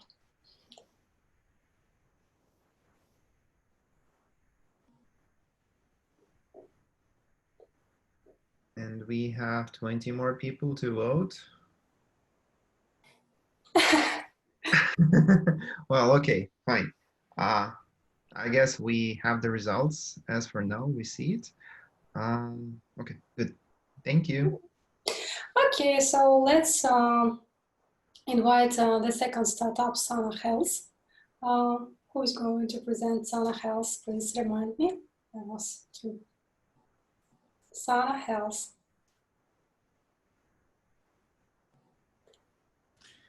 Hi, everyone. Thank you for your time, and it was great pleasure listening to the very high quality of questions. Definitely advantage of a niche group looking at biohacking. What we're here to talk about is, for us, the future of chronic pain relief. And our mission is to deliver freedom from chronic pain. Now, pain is a fundamental amalgam of both the initial acute pain plus then how the brain processes that pain. Now, I learned about all this area because age 19, I was driving down a road in the Yemen. I was forced to drive my Jeep off a bridge in order to avoid a head-on collision with a petrol truck. My Jeep went down 60 foot into a dry riverbed, crunched up like a Coke can. That gave me a spinal injury from T8 to T10, so belly button level, torn aorta, clinically dead for 8 minutes, coma, out of a coma. And all of that resulted in a nerve damage pain problem that was so severe I was given a 5-year life expectancy. The standard of care then is still the standard of care that exists now. It starts with opioids, goes on to gabapentin and other drugs, then internal devices, external devices. And for a very large number of people with neuropathic pain, when all of that fails, they go on to try to teach meditation. Now it would be called mindfulness-based stress relief, but it's basically the same thing as back then. Because of that entire process, I realized that, okay, I'm trying to learn to meditate, and the electrical storm in my head is at a 20 level, and I'm trying to hold a candle within that storm with me trying to meditate. And that made no sense to me. So I was like, okay, well, how do I find a way to hack the ability I would have if I'd already meditated for 20 years? So I dug into all the research on long-term changes to brainwave patterns because of meditation. And then I built a device that uses pulse light and pulsed sound in order to trigger those effects in the brain that you have with long-term meditation. I'll come on to that mechanism in a bit again. I think all of you are aware of how big the pain market is and the pain problem is. Drugs essentially don't work longer term because they're not actually killing pain. They are stopping your brain's conscious awareness of it. So you can use opioids to basically snow you out so you're unaware of how much pain your body stays in, but that doesn't change your life expectancy if you've got a very severe pain problem. Chronic pain is made up of 4 major compounding comorbidities that all feed into each other: pain, sleep, anxiety, and depression. And in many areas of chronic pain, people will end up taking individual drugs on each of those areas. We built a technology that will actually address all of those areas, and we're going through clinical trials in each area to prove that. We are data-driven. Thank you for all the discussions on HRV. That makes my life easier. We're collecting heart rate variability data off the forehead, and then we're matching that with subjective data before and after every use of the device. So we're getting a very tight amalgam of objective data bounded by subjective data on pain, mood, and sleep. We have 6 large clinical trials this year. Mount Sinai's already started on neuropathic pain. NATO is with Canadian and Hungarian and US Special Forces on sleep and fatigue mitigation. Duke is starting next week, and that's on fibromyalgia. Anthem is lower back pain. Cleveland Clinic is multiple sclerosis pain. And Aurora Mental Health Center is on treatment-resistant depression. So why could you do something with audiovisual neuromodulation that you can't do with other modalities? Well, it turns out that the very big difference between what happens in someone with chronic pain compared to acute and chronic anxiety compared to acute is you end up with a very big disparity between the left and right hemispheres of the brain. And this is what I discovered when I first started comparing my brain patterns to those of long-term meditators. Long-term meditators end up with a very good symmetrical balance of left and right hemisphere activity. I had a very different one, a very big difference between left and right hand side of the brain. So the picture on the left is basically someone with severe pain, and mine looked very much like this. This ends up being a signature pattern for most people in chronic pain and most people with chronic anxiety. And over time, the audio-visual neuromodulation of the device will get someone's pain level, sorry, someone's hemispheric balance back to a normal homeostasis that then allows a deep relaxation effect. Clinical trials, early clinical trials, we're averaging a 45% reduction in anxiety, 20–40% reduction in pain, depending on the type of pain, 49% depression reduction. The most important trial we've done to date has been on fibromyalgia. Now, fibromyalgia affects 10 million Americans, 80+% women. It's a massively underserved market. The biggest selling drug is Lyrica, that last 2018 sold $4.8 billion worth, and fibromyalgia makes up the bulk of that. We got 3 times the efficacy of Lyrica with 0 side effects. And as a comment, the side effects are so bad on Lyrica that even though it is the first drug tried and almost everyone tries it, only 20% of people will end up taking it. In that trial, we got 90% still using the device at the last 9-month follow-up. So essentially, everyone who used it after the first 2 weeks was still using it at 9 months, and a 30% drop in medications across the board. Again, I mean, I can come back to the market sizing on pain, but I think everyone gets it's a huge market, and fibromyalgia is a good section of that. COVID is obviously increasing the need for at-home health devices. There's plenty of data currently being produced on why telehealth is massively ramping up. It's even more the case within the chronic pain area. Fibromyalgia is a very good example of the compounding comorbidities, and people currently having to take individual drugs for each individual comorbidity when none of the drugs have ever been tested for efficacy or safety in combination with any of the other drugs. As a contrast to that, a simple device that is actually tackling some of the underlying issues has so far proven more effective, and we've got the largest studies underway to confirm that. The market size on that, it's 10 million people that have been diagnosed already on fibromyalgia, and we're talking about an 18-month subscription at $100 a month. And then that's the start of building a platform.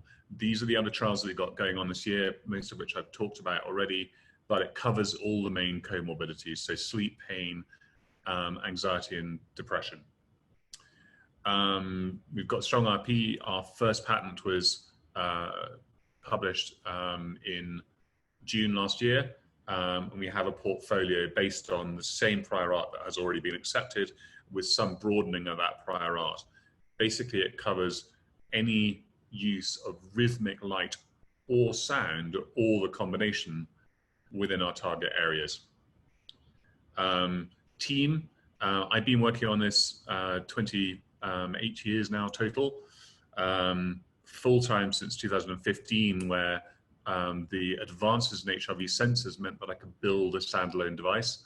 Tasha, my COO, 20 years of medtech experience, so I can come back to the team on that. Within fibro, if we get to 2% of the fibro market, we're at 100 million ARR. And bear in mind again that Lyrica has 20% of the market, and we're 3 times as effective with 0 negative side effects. Since funding, we've had $11 million in funding. Since inception, we've had $11 million of funding so far. This current raise is on 4 million.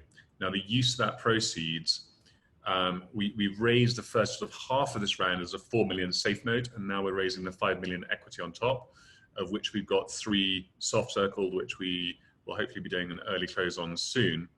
But that is to get us to a point of going through the largest study on fibromyalgia, so that first FDA approval, and early marketing launches. So we have already launched as a wellness device, on a very soft launch, and then we will relaunch again on as a medical device on fibromyalgia to start with, and then the other pain and mental health indications. So thank you for your time, and over to questions. Thank you, Richard. So thank you. Let's switch to questions. So Richard, this is Scott Amix. I have to say I'm a big fan. I think you guys gone through SOSV's HEX accelerator program, right? We did. And you're one of the few entrepreneurs that have really spent decades on this very difficult challenge. I have a comment and I guess a question as well is, you know, as you look at kind of clinical evidence, and there's a lot that's going on, pain management, mental health, recovery applications, how do you start to focus, right, in terms of the various different kind of holes they can get into on the clinical side? And the bigger question that I really have for you is, you are endangering pharmaceutical cash flow. So how is that being perceived in the marketplace? Okay, so on the first focus point, one of the things we're trying to do still is it's a balance between focus and mitigation of risk. So fibromyalgia is an area where we've got both really good direct-to-consumer opportunities and reimbursement opportunities over time. There are other pain indications that really do need to fall into the reimbursement bucket, and therefore you are at the mercy of other people in that reimbursement process. So we chose fibromyalgia to start off with because there's such a dearth of any real solutions that it has the flexibility of having that direct to consumer first while we're working on the reimbursement side. We have had very in-depth discussions already with Anthem and Harbour Pilgrim, so we have a plan for that, and we have an expected timescale, but we're mitigating that risk by allowing ourselves to go direct to consumer in the meantime. On the cash flow point, it's a very good point. On the opioid side, opioids have got enough problems without us, and the sort of federal level of trying to lower the amount of opioids being taken through legislation and other methods. It means that people are needing to find alternatives. So it's not really coming down to us as a problem on that side. We've actually had more discussions with pharma about drug-device combinations than we have had discussions around how we could be damaging some areas. So Ambien is an example where I don't believe Ambien adds anything to the mix of things that people can use that we can't do a lot better on. But there are other drugs where we can be a very good companion to them. For example, Novartis has a drug called Piqray, which is for breast cancer treatment. And the most major side effect, which trashes their compliance, is anxiety. And so with that kind of combination, we've been having early discussions with them about, okay, could we do a drug-device combination so that we can lower anxiety and someone's compliance on that drug goes up? So we've kind of had that mix of those discussions. We've also had, even in the last couple of weeks, actually, 2 different psychedelic pharma companies come to us and say, could we do a drug-device combo with them in clinical trials? Because psychedelic pharma has a very good, large increase in neuroplasticity in a short amount of time window, and we can potentially work together with them to extend that time window of increased neuroplasticity. So I think it's a mixed bag. There'll be some areas where we have great collaborations, and there'll be some areas where we will be seen as a direct threat. Yeah, I agree with the combination approach, and certainly for some of the pharmaceuticals that's dealing with negative PR on opioids, to be able to actually reduce their pharmaceutical baseline and combine with yours makes it very effective and a tremendous storytelling. Thank you very much. Appreciate it. Richard, thanks a lot for a great presentation. Can you tell us a little bit about the ideas around differential pricing of a consumer product versus a regulated medical device? Because is this going to make use of different algorithms? Is there any differentiation between it? And how are you dealing with a consumer price versus the quite often much higher price for a regulated prescription device? Yeah, very good questions. Currently, we are making those trade-offs in favor of the reimbursement pricing. So we're currently using the price that we want to get for reimbursement as our consumer price, which we don't want to do longer term. We were advised very strongly to do that until we have reimbursement, and then to create the differentiated devices. The very main the most important differentiation between those two will actually be on the back end. So the medical version will integrate with EHRs, it'll have physician dashboarding, it'll enable the integration of the device into the continuum of care from the provider side. That's really the largest difference between what will be the largest difference between the two versions. There'll be cosmetic versions as well, the cosmetic differences as well, but that's the core of it. We are in the process of planning a military version as well, because of military interest we've had across fatigue mitigation and also PTSD. There are some firmware differences that they will require based on special forces, for example, not being able to have access to telephones when they're on duty, things like that. So there'll be modular differences to the firmware between different areas. Thank you, Richard, and thank you, Jasper and Scott, for your questions. Dear investors, do you have any more questions? I have a question about, maybe I've got a question about the install base, and if you did already some, I would say, back testing on the people using the device right now outside the trial, and how long they use it, and how often they use it, and do they use it really without any additional medication or not, and what kind of pattern do you see there? I have a second question on the production cost and the selling cost, and that's basically about it.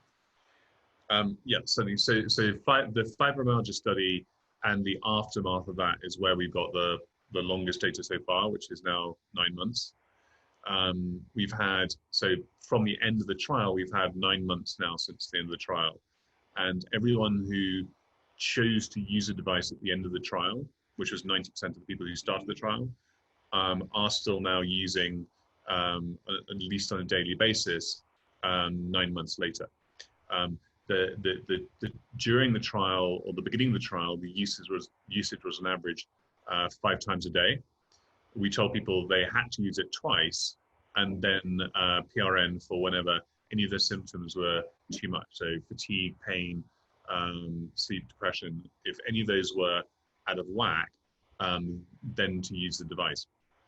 So they got to a sort of maintenance level over the course of that 9 months. And on average, they were using once a day afterwards. We've now had some people come off the neuropathic pain study at Mount Sinai, and small numbers, but the very first person who bought one of the devices off the website on our very soft launch, before we'd actually told anybody that it was there, were 2 of the people that had rolled off the Mount Sinai study. But short numbers on that. So first of all, does that answer the question on the long-term usage? Yes, and pretty much. And do they still use additional medicine or not during the treatment? Oh yes. So overall, we've had about a 30 to 50% drop across all meds. Around about 30% on all painkillers. What tends to happen with fibromyalgia is once you improve quality of life, pain levels actually temporarily go up because people do a lot more. So they're then taking more NSAIDs, and we saw a shift from opioids to NSAIDs as well within that 30%. People just taking less strong painkillers. The trade-off between painkiller usage and device usage that someone's making in real time is basically how aware of my surroundings do I want to be right now. So if people want the maximum painkilling effect they can have, they will take an opioid. If they want to spend time with their family or work or drive, then they will use a device and then shift more towards NSAIDs. So people tend to be using it as a tool within the toolbox to improve their control over their life. On the anxiety meds, we had a much sharper drop-off. Actually, even though we told people in the trial not to change their meds, we had one person quit their Xanax cold turkey on day 1. But overall, we saw a much sharper drop-off over time. Lyrica was another one where there was a big drop-off. Again, that's largely because I think of the side effect profile being bad enough that people are like, okay, the soonest I can stop taking this, I'll stop taking it. Those early days, the Duke study is 1 month of efficacy and followed by 6 months of detailed health utilization afterwards. So we'll have a much higher quality data feedback on medication usage from the Duke study than we currently have from the smaller study. But it's definitely high up on the priority list, because in terms of reducing healthcare utilization, the pharmacy cost is obviously immediate and compelling. And then the second layer after that is visits, scans, all those other things that go into that second bucket of health utilization. And ideally, we want to be able to show payers that we're getting a very strong drop in both direct pharmacy costs and overall health utilization. And I think we'll get both of those. Does that answer that question? Yeah, perfect. Thank you very much. On the cost side, our current cost of goods is around about $350 per device. And the next generation device that we're already designing will be down to $75. Essentially, the current device that we are producing skipped the DFM stage. We had a working prototype that then we had to produce in larger batch sizes for clinical trials, and we didn't want to slow down in clinical trials in order to do the DFM first. So we made the choice to go too early into that early production whilst we were redesigning from what we knew we wanted to design. The only real technological change between the two is actually the redesigning of the sensors, and we're working with Linear Dimensions on the improvement of the HRV sensor to be a laser-based sensor, which gives us it will give us up to 14 millimeters away from the head that it can be, and still get a very good signal. And that gives us a lot more flexibility within the engineering of the device to be more comfortable, to fit more head sizes, and also to deal with different skin tone and skin color, because the laser-based system is compensating for that in real time. It's working out which frequencies are getting a better signal and then locking on those frequencies. So that's the major difference in the upgrade. But the cost differential, we are targeting a $75 COGS on the next version. Okay, thank you, Richard. Thank you. Your startup looks very promising, and thanks for all these answers. I think that time is over. And Mick, please show us questions for investors and for guests as well, because as we know, among our guests also some investors.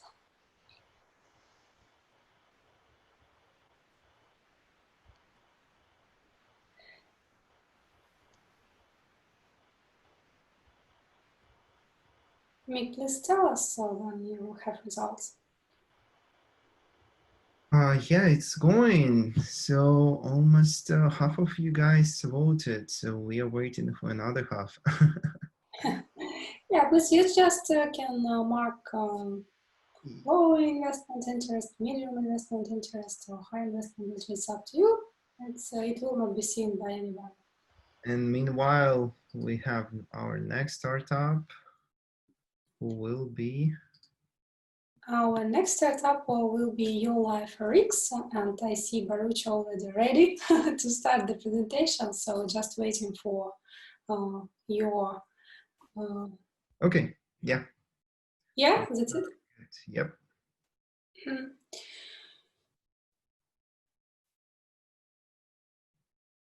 Okay, do you see my screen? Yeah, we see your screen. Very good. Yeah. Okay. My name is Brooke Halpern. I'm the co-founder of Your Life RX. I, along with my partner, Phil Keogh, who's also on this call, are building the personalized digital apothecary. Our goal is to disrupt the way that health is managed today. I'm here to tell you how and why. Before I tell you about myself, let me tell you about my partner, Phil. Phil is one of the most accomplished executives in the pharmacy business, having run over 10,000 CVS and Rite Aid locations over the course of his career.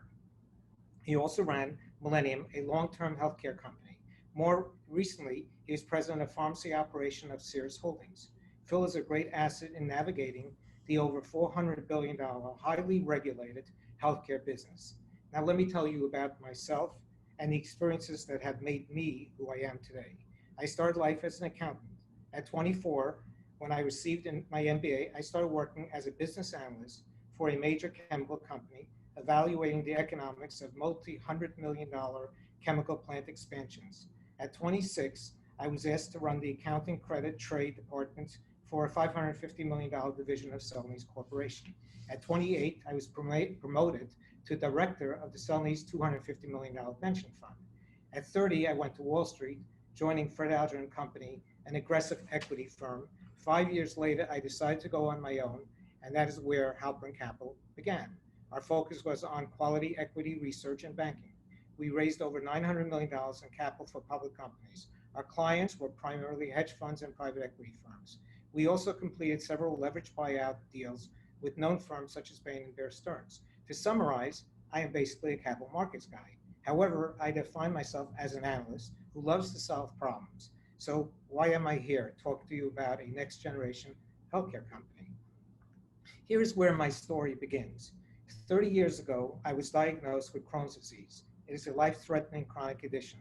I consulted many GI doctors, but ultimately decided to explore what was best for me. I concluded that Crohn's is really an intolerance. I am now Crohn's free. I accomplished this myself through diet and nutraceuticals. Doctors who test me are always amazed at my health, but never want to understand my approach. I believe that we can all control our own destiny. And I believe that if we are to adopt diets and take nutraceuticals to improve our overall health, we might as well scientifically understand what our body is asking for. Therefore, I co-founded Your Life RX, and I personally advanced the first $2.5 million because I wanted to build a platform that simplifies the health journey we are all that I was confronted with. Our vision is to build the digital apothecary that consumers always wanted. We call it an apothecary because it has been around 100 years. In the old days, apothecaries made medicine and provided solutions. Today, we are a digital apothecary, available 24/7, that uses science and AI to evaluate the consumer's need and provide personal solutions tailored to him. Our vision includes 5 components. 1 is genomics, to help us understand the underlying biology. 2, a plain action plan that summarizes the conditions, medication, nutraceuticals, lifestyle suggestions, and so on. We sell through an apothecary because pharmacists understand your biology, your medicine, the drug and nutraceutical interaction, nutrition depletion, and quite frankly, 2 out of 3 people still consider the pharmacist to be part of their healthcare team. We use wellness champions to coordinate your care. And finally, we offer only the best, carefully curated products. It's not about the number of products, but it's about having the right products and the right solutions. So the monster problem that obviously we're trying to solve is people are generally unhealthy, high level obesity. 75% of patients do not take their medications. There's a lot of confusion. 86% of people take vitamins and supplements without any real professional guidance. And there's a lot of siloed solutions out there, but they don't look at the body holistically. And there are a lot of ancestry genomic tests, as you know, but they have a high error rate. So our solution is really quite simple. It's a platform that we offer online, in person. We call those healthcare innovation centers, and we offer it through a mobile app. And we have 4 modules. One is to coordinate care, and that's through the health champions and through telehealth. We personalize care doing genomic testing and other testing and come up with a plan for you. And we provide you with carefully curated solutions, hopefully once a month, easy dose pack. It's like the pill pack. And finally, you can't really get people healthy without monitoring adherence. It's really called nudging. Make sure they do what they're supposed to do. We have a secret sauce, we call it, it's nutrigenomics. We make genomic data actionable. We do it today. I'll tell you later. We've done 3,000 of these tests and so on. And more interestingly, we have proprietary products that deal with the specific mutation. We in fact have one patent product that deals with 40% of the population's mutation that's been common. And we have 100+ online courses for providers to teach them about genomics. And providers are not that knowledgeable about genomics and the relationship between genes and so on. So, and we also do now live and online meetings with the medical community. So how do we go to market? Well, we go direct to consumer, and we drive people to our e-commerce platform. We make our healthcare innovation centers available. We did buy a business about a year ago. We do have one center right now. We plan to build 5, and we plan to license others. By the way, there are 22,000 independent pharmacies that would love to have our technology in the front of the store. We make it available to healthcare system providers. But basically, we drive the customers to that platform through advertising, digital marketing. I think there's a lot of opportunity, and we're already talking to people in terms of partnerships. And finally, once we prove some of the outcomes, we feel we could really capture insurers, self-insured corporation, and so on. We have an infrastructure in place. We're actually a $12 million platform today. We purchased a 100-year-old apothecary facility last year. We have an East and West Coast nationally accredited compounding pharmacy. We're licensed in 50 states. We have a nutraceutical shopping mall. We have clinical experience. We've done 3,000 genomic tests over 6 years. We have 100+ genomic online courses, as I mentioned before. We have proprietary products, and we actually lucked out, but we are actually the preferred pharmacy for CVS in terms of compounding. And now we just received the contract a few months ago. It was actually supposed to start, but with COVID, it was pushed to early September. But we have an exclusive compounding contract with a national retailer with 90 million members. So that is a huge, huge contract expected to start shortly. So we're looking for funding, looking for $20 million. It'll be used to build our management team. 17% of it will be used to build our technology, 28% for the infrastructure, acquisition costs, and so on. My apology. We have a business, our business model calls for us to generate $425 million in revenue by 2025. 59% of that business comes from personalized healthcare. 34% will come from our compounding sector, and 7% will come from other products and services. We have a team, I've mentioned that before. We have Deb Bubers, who's our Chief Innovation Officer. She developed the Epigenetic RX as the founder, and she's chair at Bastyr University. So it is a competitive field. Obviously, there's a lot of siloed players and a lot of, a lot of different players. If you look at this chart, lower left corner is the pharmacies. There's Walgreens, CVS, and now there's some of the new models, Alto, Keeps, Hims, Hers, and so on. But that's a $303 billion market. On the lower right, there's digital health management companies. That's about a $14 billion market. The upper right, you have your nutraceutical company like Vitamin Shop, GNC, and some of the newer models like Care of and 100. And then you have the ancestry companies, the genomic companies. That's about a $17 billion market. The difference is that we really take parts of all because we're really trying to provide solutions. So we start with testing and we go all the way to delivering the products that you need. So I think we cross over into all these categories, but only in a very straightforward, dedicated way. So to conclude, we plan to disrupt an old giant business, basically a $400 billion business. We leverage the pharmacy trust model because 2 of 3 consumers consider the pharmacist as part of their healthcare team. So we don't have to really train them on where to go for overall wellness help. We use wellness champions because customers need help with their health journey. It's a little confusing, and wellness champion really reduces the churn rate. We focus on the whole body, offering integrated solutions, including RX and nutraceutical and lifestyle changes. We use medical grade testing, we use proprietary and patented solutions. And finally, we have a fulfillment platform. So we make this whole delivery of the solutions that our customers need really simple. Thank you very much.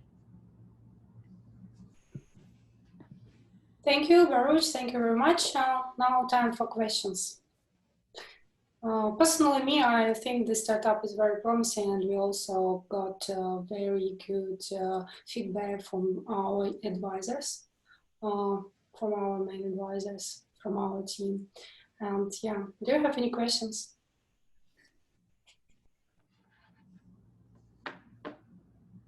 Please be active. Jonathan, I see you would like to ask. Yeah. Can you talk about some of the proprietary and patented processes that you touched upon, and where you are in those stages, and what kind of barriers you have around that? You mean in the proprietary and patent products? Is that what you asked about? Or the processes you had mentioned that, or perhaps I heard you wrong, but okay.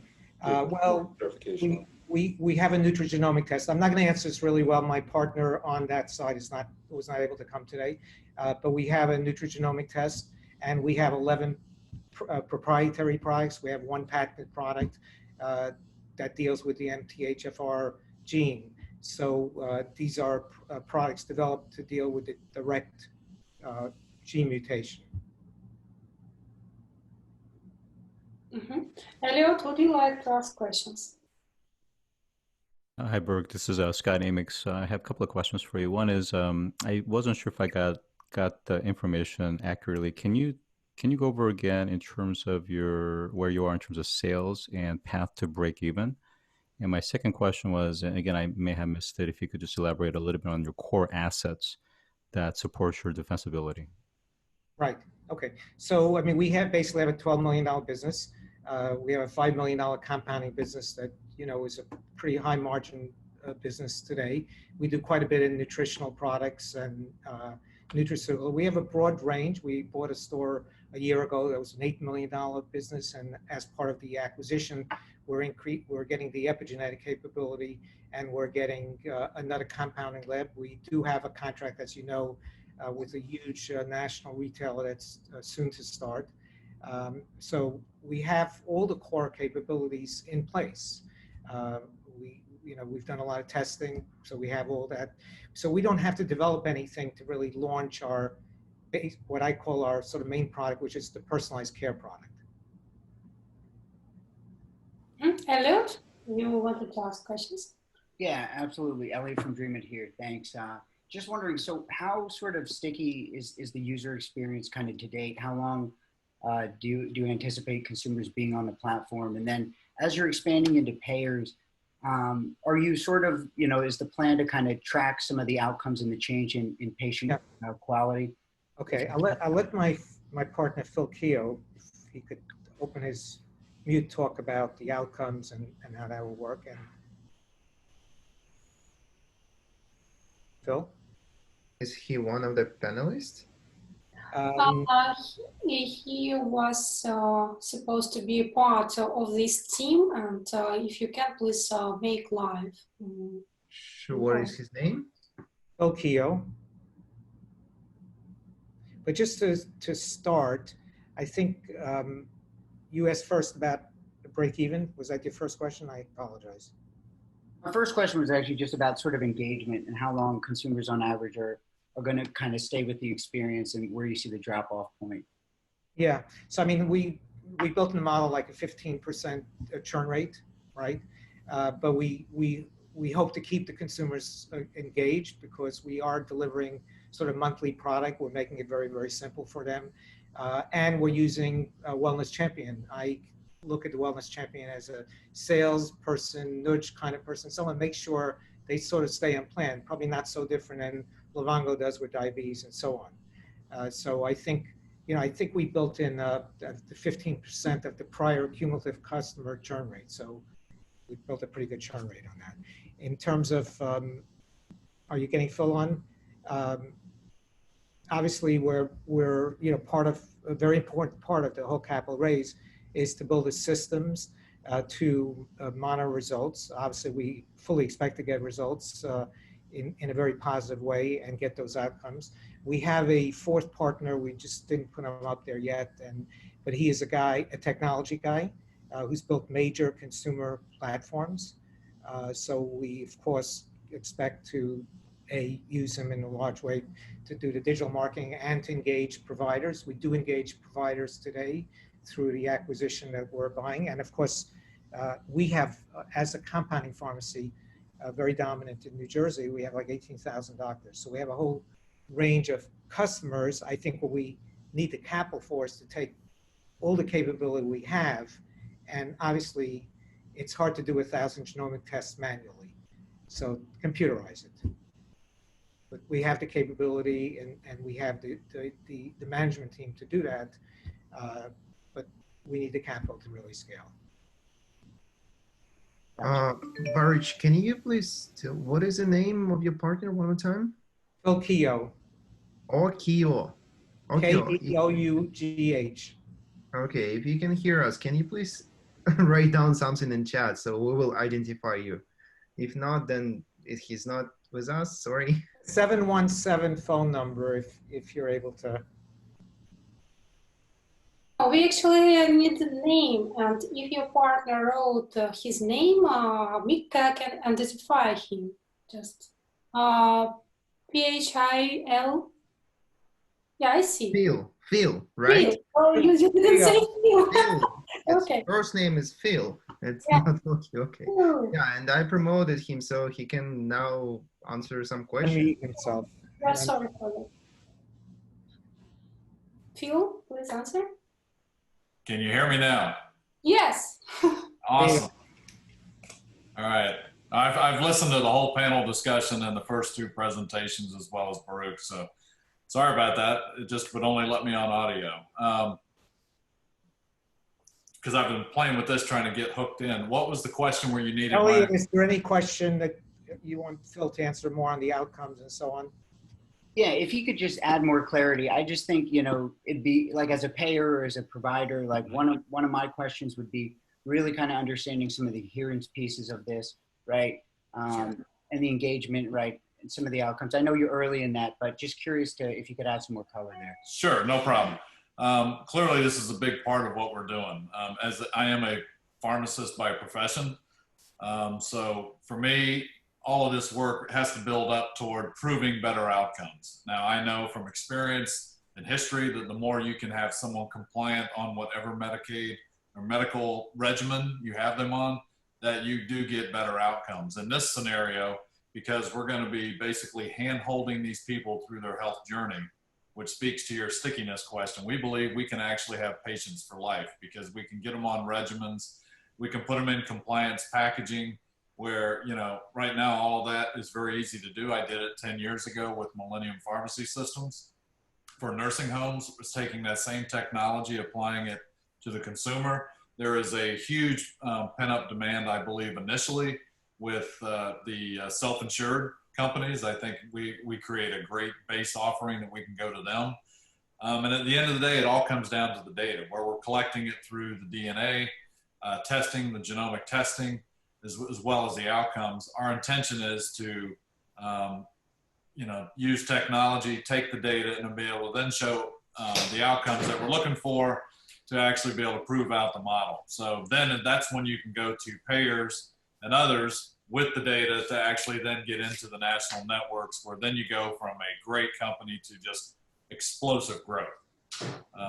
So I'm very confident in the model and what we're going to be able to demonstrate.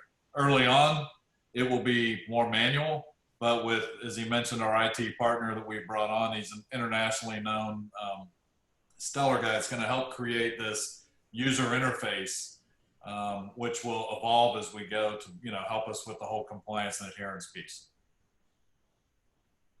Bill, I have a question. This is Scott Amix. I'm looking at your LinkedIn profile, and I see that you were the president of Pharmacists, your Sears holding company, and then you were pretty much either the CEO or chief pharmacy leader at Rite Aid, at CVS. So I guess my question is, being that you really, you know, spent years in the pharmacy business, how do you feel that your business model is heading in the right direction from a strategy? Great question, Scott. Yes, I've been a part of the retail pharmacy industry for a long time. And what I can tell you is this, what Baruch and I are presenting to you guys today, this is really a legacy play. This is creating the pharmacy experience, you know, to really help pharmacists and other healthcare providers work as a team to actually deliver at the top of their license. I think, and it is what it is. Traditional retail pharmacy chains are, you know, they're convenience stores with a pharmacy in the back. They've done a lot of great things, a lot of innovative things, but this is taking the practice to a whole nother level. And for them to catch up to where we're going, it would be very, very difficult. And I think it puts us in a position that this is, and there was talked earlier about the panel, I think COVID has really helped accelerate the acceptance of pharmacists in a greater role, leveraging the telehealth platforms and the other solutions that we're bringing forth as part of our platform. I think it allows us to integrate the patient with the experiences that they're comfortable with today. And I believe that we're going to be able to outperform the typical chain pharmacy relatively easily. You know, I think this is a more holistic view of the patient, and it's not just based on transactions in the pharmacy itself.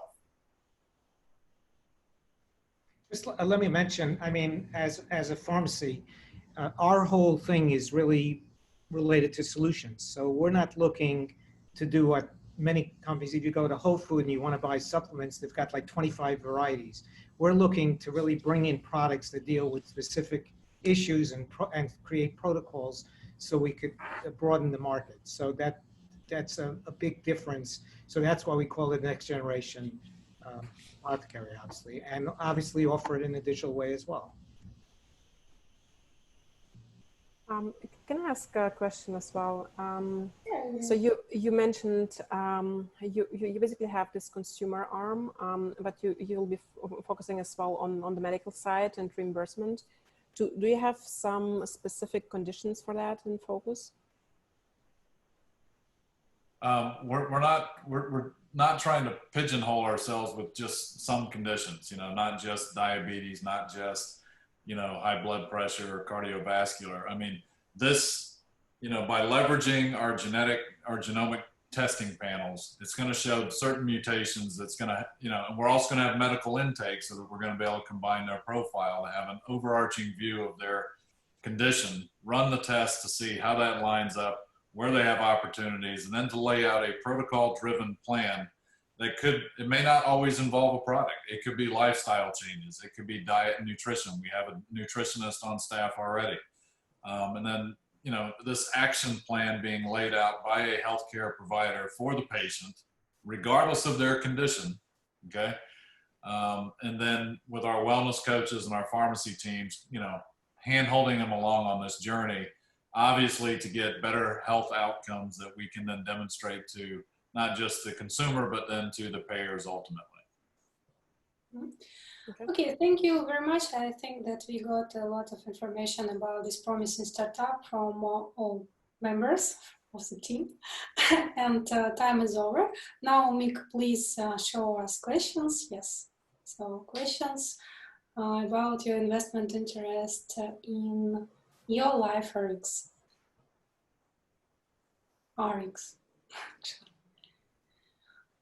Thank you for the opportunity to speak with you. Yeah, the next startup will be Serum Medical, and I already see that Rick and Jess from Serum Medical team joined us. And this startup recommended by 500 startups. So if Mick, please tell us, is it finished with Q&A? Guys, we need more. Please Yeah, vote. we have to wait a little bit. Rick, please wait. Okay. Guys, please be active. Do you see poll? It's just in front of your screen, probably. Only 10 people voted. Okay, 11. Good. Wow, 13. Wow, what are you doing? Let's do it. Okay, 15 more seconds.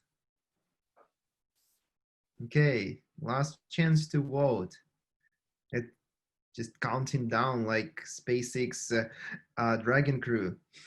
5, 4, 3, 2, 1. Okay, we are done. Thank you everyone who voted.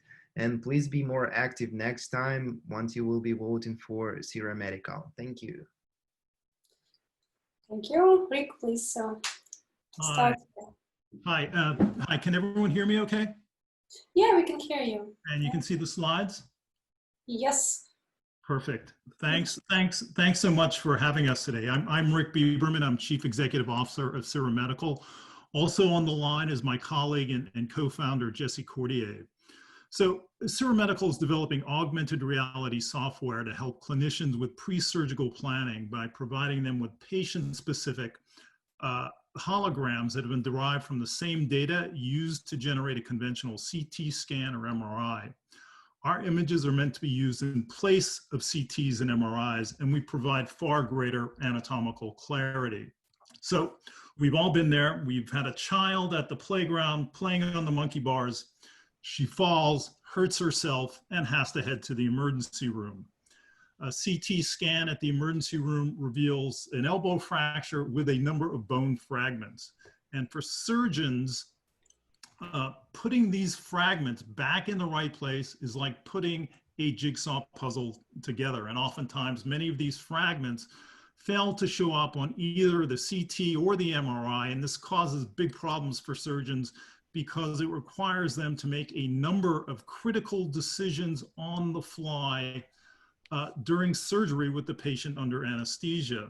Needless to say, not many surgeons have confidence in their surgical plan as they head into the operating room. They know that if they don't get it right, there are big consequences. Malunions, deformities, surgery redos, just to name a few. 25% of all technical errors in surgery. And for patients, this means much greater risk of complications, much longer operating room times. For surgeons, it means lack of confidence in their surgical plan, inaccurate measurements, and inefficient image review. And for hospitals and healthcare systems, it means significant inefficiencies in how they staff and resource their operating rooms. So imagine, if you will, using an augmented reality model to get a much better sense of that elbow fracture, and then being able to virtually put that fracture back together using seromedical technology. This means less time in the operating room, less anesthesia, less radiation, and fewer patient complications. So imagine, if you will, also having these same images downloaded to your mobile device, again, using seromedical technology. So we deliver our models, our holograms, one of two ways: one through a head-mounted device, such as a Microsoft HoloLens or Magic Leap device, or two, through a mobile device, such as an iPad or an iPhone. Our software enables surgeons to do a number of different things. They can make virtual cuts, they can simulate corrections, they can measure angles, distances, volume, and bone thickness. They can pre-measure medical implants before they head into the surgery suite. On a telehealth consultation with a colleague hundreds or thousands of miles away, they can simultaneously manipulate the same hologram to make for a far more effective telehealth consultation. And then they can also do things like voice-to-text annotation and take 360-degree tours of anatomy. So we offer software as a service. The surgeon will upload the CT or MRI data to our cloud service. Using our proprietary technology, we'll take that data, we will transform it into a customized hologram, which the surgeon can then download for use in his or her pre-surgical planning conference, or download it into his or her office to have a quick look at an image before heading into surgery, or even sitting down with a patient prior to surgery to review clinical imaging for that patient's upcoming surgery. So this image here on the left, this image on the right, they're one and the same. We do not take doctors out of their workflow. What we're doing is replacing this conventional imaging with clearer and much more relevant imaging. So based on our pilot study at the University of California, San Francisco, around complex elbow fractures, we saved 21% of operating room time. This is in line with studies involving other 3D modeling techniques, which save between 16% and 33% of operating room time. This operating room time reduction leads to additional revenue opportunities. In the case of complex elbow fractures, we deliver another 90 minutes of operating room time, so organizations can run another surgery through their system during this time frame. And for organizations like UCSF, like Stanford, this means another $25,000 to $30,000 a day in additional revenue. Okay.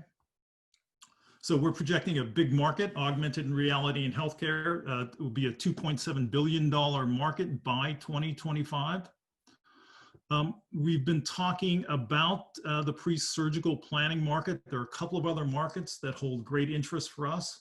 One is in the education and training space. Our images are currently being used at UCSF anatomy classes and in the radiologic technologist program at Foothill College. We also see use for our software with manufacturers of implantable medical devices who can use our software as a tool to help with rapid device design prototyping and as a business development tool. So as I mentioned, we're software as a service. We're offering a tiered subscription model. We're initially focused on orthopedics, and from there we'll build out to other specialties. And then of course, we're selling to hospitals, health systems, education and training institutions, and manufacturers of implantable medical devices. So our first target market is orthopedics. Large market, significant procedure growth. In fact, over the coming 10 years, the number of procedures in orthopedics is expected to double. Orthopedics is typically the #1 or #2 revenue generator at many health systems, obviously imaging focused, and it's got a big Medicare market, which assures us a steady stream of customers. We are selling to surgeons. They will be our champions for adoption. So just a few quotes from our pilot study at UCSF from some of the surgeons we've worked with. First one said, you know, this would change how I'd approach. The second one remarked, this improves confidence in my treatment plan.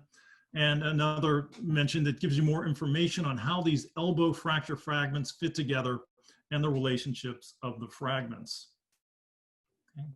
We have done extensive testing around accuracy and precision of our holograms. Our holograms meet the gold standard relative to CT and MRI. In fact, we're the only participant in the market to have published our accuracy and precision data in a peer-reviewed academic medical journal. So surgeons can take enormous comfort from the fact that the anatomy they see with our holograms is the anatomy they're going to see when they commence their surgery. So we've developed extensive intellectual property. We have proprietary methods of model creation. We've developed protocols that are specific to optimizing our models, specific to advanced hardware visualization, 4D flow, diffusion tensor imaging and animation. I've already discussed our gold standard model accuracy and precision. Okay, so we're sponsored by a number of well-respected organizations. We have been funded and supported by the University of California, San Francisco. We have created over 100 models at UCSF across 7 different specialties. We are in pilot studies at San Francisco General Hospital, UC Davis, the University of Southern California, and Foothill College. We're a member of Microsoft's Mixed Reality Partnership Program, and then are members of several accelerators, including CTIP, which is affiliated with Children's Hospital Los Angeles. We're part of Microsoft Startup Accelerator, and we're a member of the most recent batch at 500 Startups. So in terms of competition, on top of our intellectual property and our accuracy and precision data, we're the only participant in the market to offer a made-to-order modeling service. We do all the segmenting for the doctors. Our competitors require doctors to segment their own models. We do not take doctors out of their workflow. Our competitors do. We're also one of the few players in the market to offer surface rendered models. Our surface rendered models provide much higher resolution and enable surgeons to take a lot of these critical measurements we discussed earlier around angles, distances, volume, and bone thickness. Our competitors offer volume rendered models. Resolution is not nearly as great, and taking these critical measurements is that much more difficult. So this is the team. I'm Rick Bieberman. I am Chief Executive Officer. I've been involved in digital health for 15 years as an entrepreneur and business development executive. My colleague Jesse's also on the line. Jesse is a pediatric radiologist at UCSF and has been on faculty there for about 10 years. Our other co-founder, Ben Laguna. Ben is a fellow in neuroradiology at UCSF, and Dustin Boyle is our software developer, and Dustin comes out of Sony PlayStation. Our advisors, Han-Min Lee. Han-Min is the Vice Chair of Surgery at UCSF. Karen Ordovas heads up cardiac imaging at UCSF. Stefano Bini, Chief Technical Officer of Orthopedic Surgery at UCSF. And our technical advisor is Sean Ong. So just a quick note on COVID and how we can help. So our operating room time savings enables hospitals to work down their backlogs faster. Again, around complex elbow fractures. We're saving 20% of operating room time. There is an enormous backlog of surgeries due to COVID. There was a paper published by the British Medical Journal recently, which estimated 28.4 million backlog surgeries currently. And then on the telehealth side, we enable surgeons to simultaneously manipulate the same hologram from hundreds, if not thousands of miles away. And this makes for far more effective telehealth consultations, not only between surgeons, but between surgeon and patient as well. So that's us. We're raising a $3 million seed round, and we're more than happy to take questions at this time. Thank you. Thank you, Rick. And now time for questions. Dear investors, please ask your questions. Who would like to ask? Just say who would like to ask questions. I'll jump in here. Yeah. Yeah, so wondering, the docs using this today, do they sort of adopt it as a total replacement to their current workflow?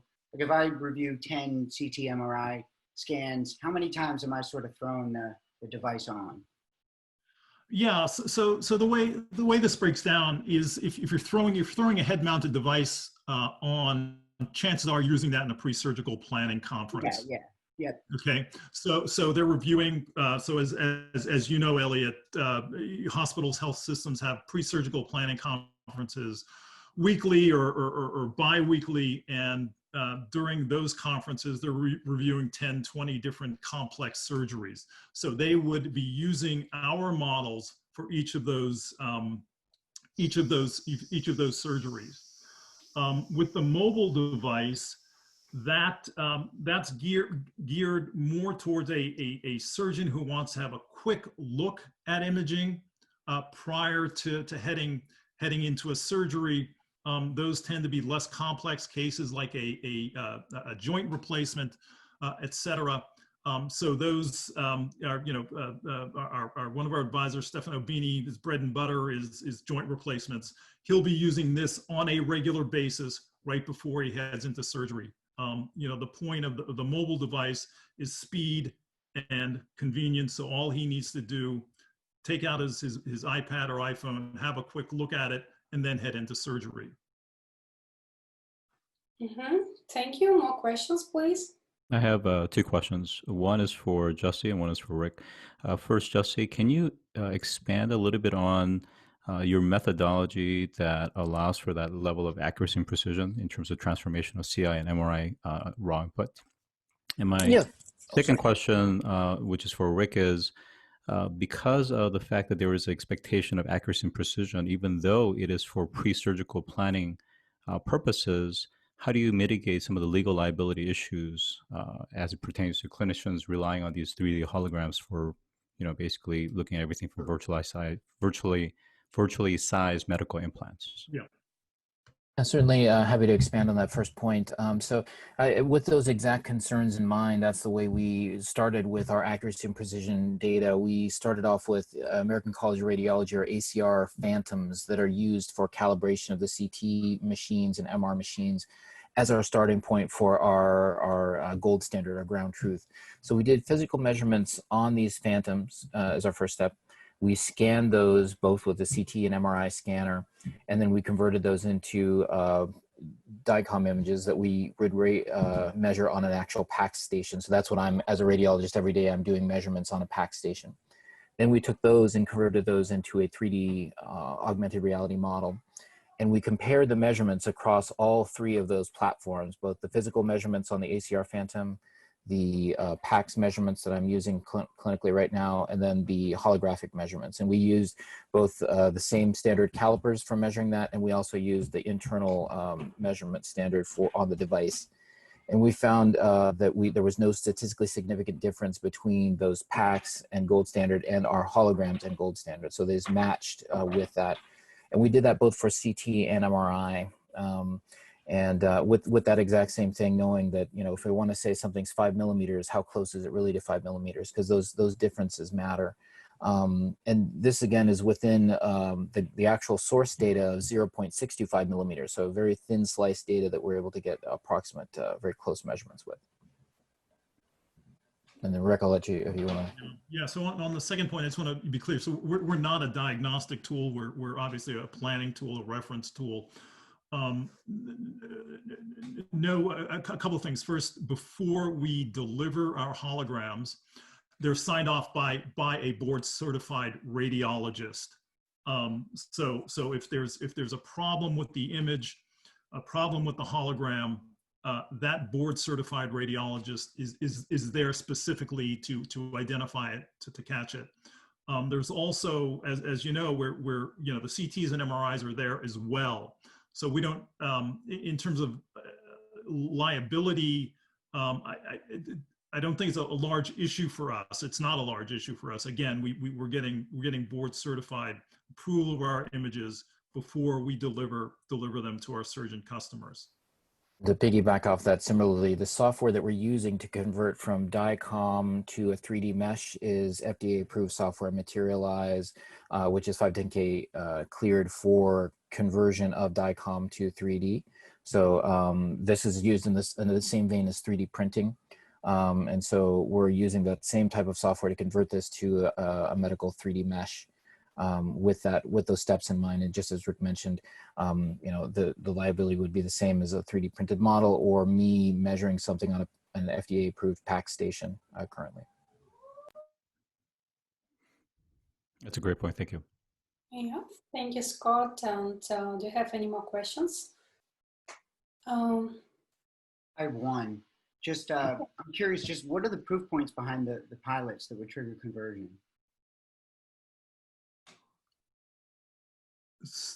Enrique, I'm happy to chat. So yeah, so really what we wanted to show is impact both on a level of clinical utilization. So is this making a difference in both the surgeon's time in preparing or planning for the case? Some of the pain points through our initial customer discovery were that surgeons are spending a lot of their time in planning going through these two-dimensional images to try to make a 3D model in their mind. This is what I'm doing as a radiologist. That's what I'm trained to do. But for the surgeon, that's variable in how well they can do that. And so one is an efficiency in planning, something that they can use to quickly get that information. And second is something that's going to be impactful in the surgical time. Really, this all came from my challenges seeing how things get lost in translation. And for a surgeon, those times under anesthesia, that time where they're what's called tourniquet time, where they're cutting off the blood flow to make a repair, those things are long because the surgeon is having to troubleshoot and figure things out in the operating room. And so really we standard these questions on how much of an impact will this type of planning have on the surgeon. And so what we felt is, if this can improve their planning time and improve shorten their time in the OR, then this is something that's really going to be useful for them to say, this is what we want to adopt. We turn this from a nice to have to a need to have kind of a thing. Thank you. Questions? No questions. Okay, thank you very much. Julia, Jonathan. Yeah, okay, Jonathan. I haven't seen anything like this in the medical and surgical space, but I've certainly seen it with MR, AR type similar things that you're doing in other mechanical and other spaces. One of the challenges that I've seen overall is that in a very controlled environment, you can make a lot of tweaks and it can work. When, as you guys know, no two literal physical bodies are not the same. I mean, I can imagine on let's just say a heavy set, 6 foot something tall person, and there's a certain specific surgical challenge that you guys want to discuss, overlay this mixed reality upon, maybe even practice on it, etc. The minute that you start putting these variables in, I've noticed it gets much harder. Where are you guys, just internally speaking? I know it's not insurmountable in the future, but where are you guys with these kind of challenges where you take it out of a very safe, controlled environment and you start using this more on the fly? You get a patient that comes in that's obese or extremely small, a variety of sizes, et cetera, et cetera. Rick, and I'm happy to adjust it. And then, yeah, so there's a few things. So our focus is on the pre-surgical planning area rather than direct intraoperative use. But that being said, your point is well taken as far as variability in patients. So, and exactly right, an obese patient is going to have different type of imaging than a pediatric patient or a young, thin patient. That's where I think we leverage our expertise as radiologists. So as myself, I know how to optimize a protocol to make sure that we get enough signal to get a very high quality image. That's where we bring in that proprietary expertise, that level of subject matter expertise, and how to get the best CT that's going to translate into the best hologram. And knowing those variabilities as a radiologist, I know how to protocol something on a GE scanner versus a Philips versus a Siemens, because there's all those little intricacies that are different across sites. And fortunately, having experience of work with all of those at UCSF, it's able to give me insight into be able to how to optimize things for getting because you're just exactly right, sort of it's garbage in and garbage out if you otherwise don't have the good source data to begin with. So that's where we bring our expertise, is knowing how to get the best out of that imaging in the first place. And Rick, if you've got other points too. No, again, so just to reemphasize Jesse's point, so we're pre-surgical planning. Rather than intraoperative, and I see that issue is critical intraoperatively, where they are doing this kind of imaging on the fly. We're not doing these things on the fly. Especially for the complex cases, these things are being downloaded into pre-surgical planning conferences where what the surgeons are doing is quite deliberate in terms of evaluating the image. And making judgments as to how they're going to game plan their surgery. Thank you very much. I think that's it, Joe. And time is over. Yeah, here's questions already. Okay, great. Thank you so much. Yeah, thank you so much, Rick and Jess.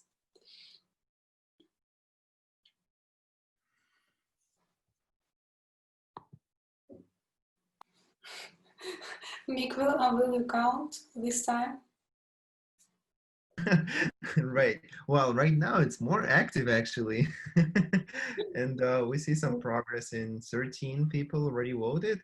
I was curious, like some people told that they had problems to vote. Does everyone see it in front of their, on the center of their window, like everything there? 14 people, okay.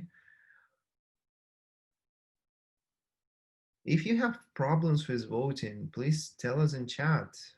We just want to make it as smooth experience as possible. Guys, it's well, we are doing events for a long time, and we want to make it like the most ideal event as possible. So, and hopefully you like it and enjoying it. So, yeah, and we have a couple more people. Please vote. We want little bit more, maybe 20 more seconds to go, and we are done.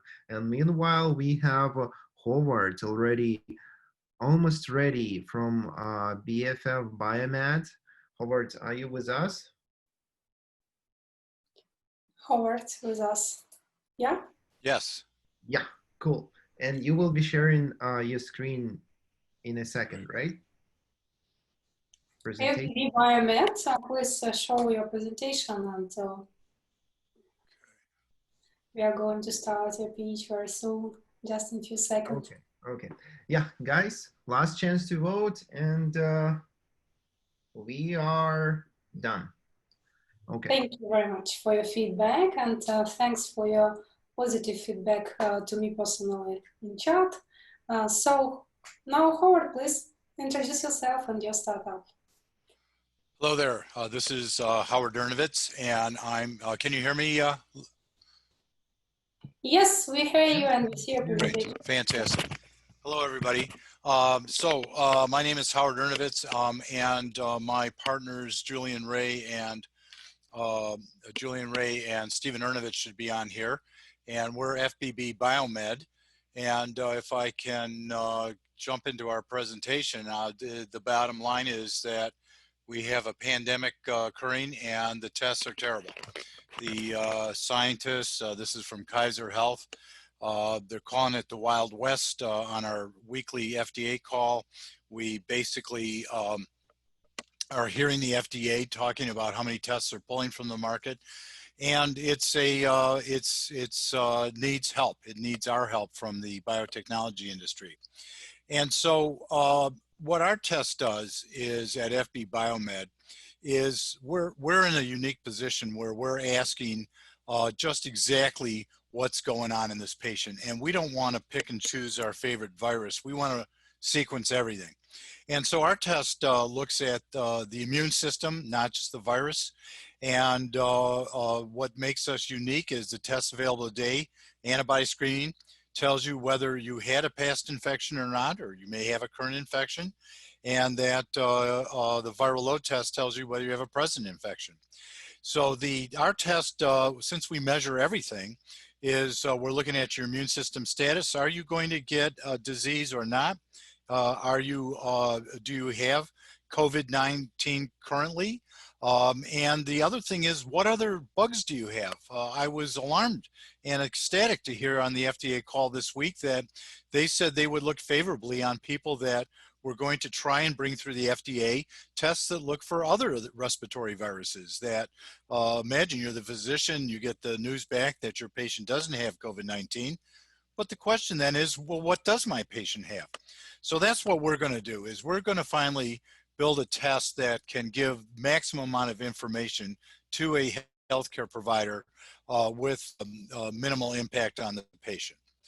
And so our novel clinical utility that we're presenting here for doctors that are on the front line is we need to know, is my patient suffering from COVID-19 infection, or does the patient have a damaged immune system that we should anticipate what's called a cytokine storm, where the immune system just basically blows up and moves to severity. We want to be able to index the severity from these cytokine storms.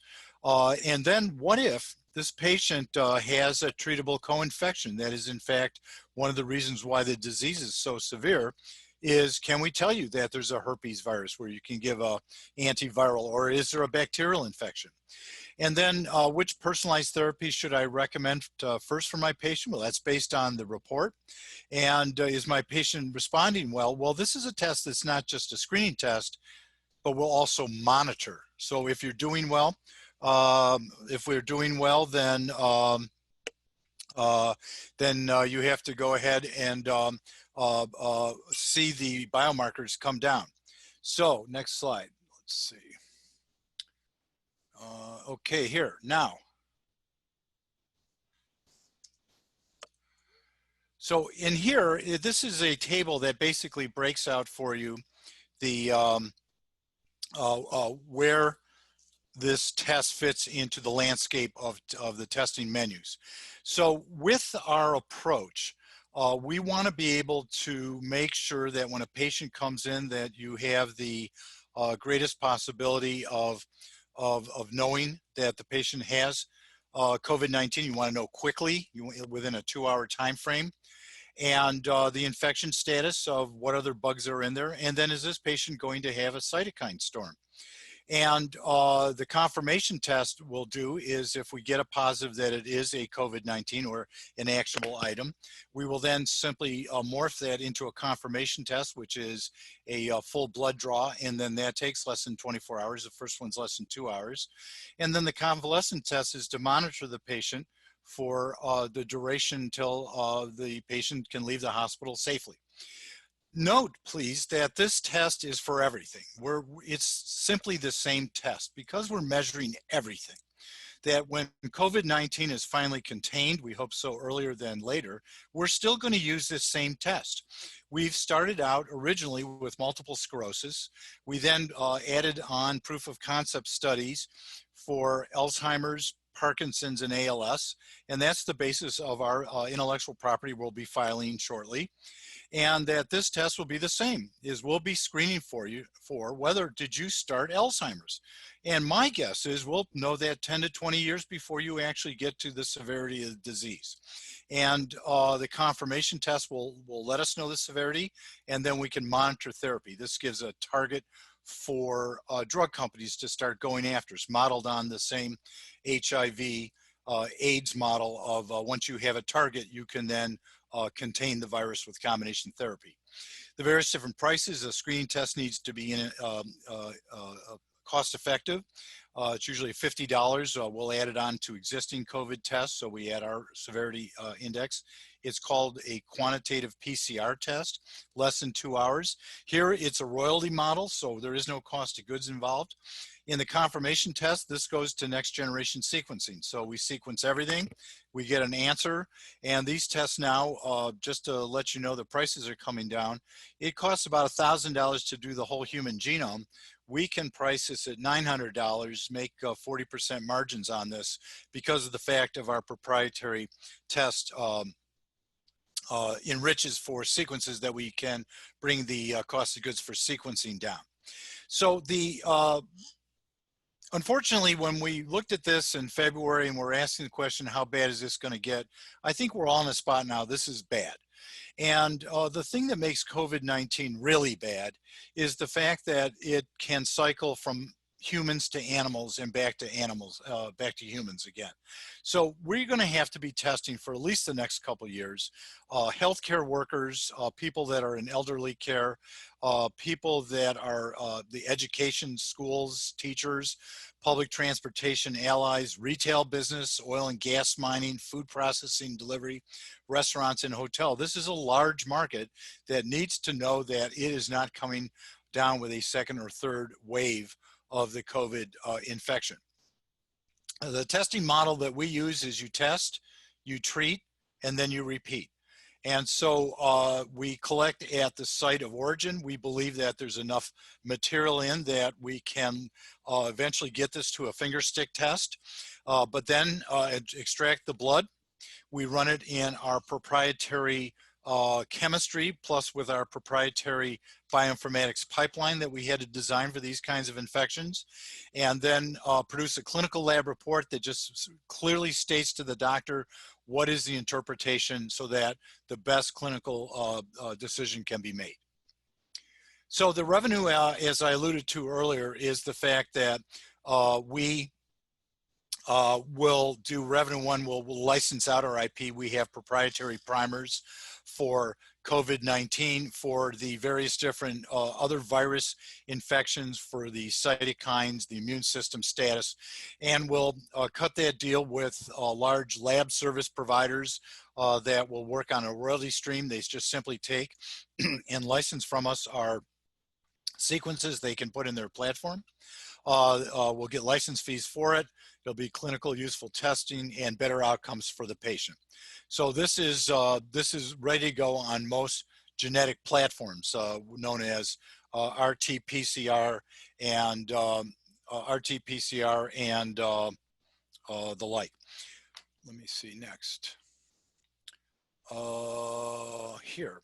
Revenue stream 2 is dedicated to the fact that we're going to have our own CLIA lab, and this is where we'll do our NGS testing. The drivers for this is patients, better patient outcomes. What will sell it for us is key opinion leaders. We're doing a clinical trial for the COVID.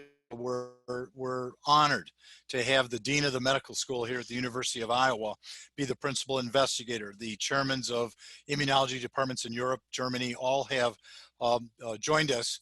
And once they see the data, these will be the people that will sell our test for us. Medical centers and doctors, they'll get interpretation fees. No new lab equipment will be necessary. Lab medicine, we want to get on the catalog of the various different centers so that the doctors can order directly from their catalog, and then we will take the samples in our CLIA labs. And insurance companies, we expect to save a lot of money for people, the fact that we can diagnose people quicker, the fact that we can be able to then morph it into the neurologic diseases and start really attacking the chronic diseases as should be attacked given the technology that's available to us today. Where are we on our milestones? We're on our milestones that we finished our preclinical study. We know the markers we want. We have signed up IQVIA as our clinical research organization, and we'll start collecting samples probably as early as next week. We'll unblind them and apply for emergency use authorization from the FDA, get clearance on that, and commercialize our test as soon as we can. Gray zone here being that wiggle room of what we have to get done. Milestones, provisional patents are being organized right now and will be filed shortly. Close our licensing deal with a large lab service provider and get our FDA clearance on the test and begin our royalty revenue in Q4 of this year. We have launched a multi-site clinical trial for FDA clearance, and I'm sorry, Julia, that I had sent you this slide yesterday because we now added Italy to this. So now we'll be collecting samples from the United States, the United Kingdom, 3 spots in Germany, and now Italy.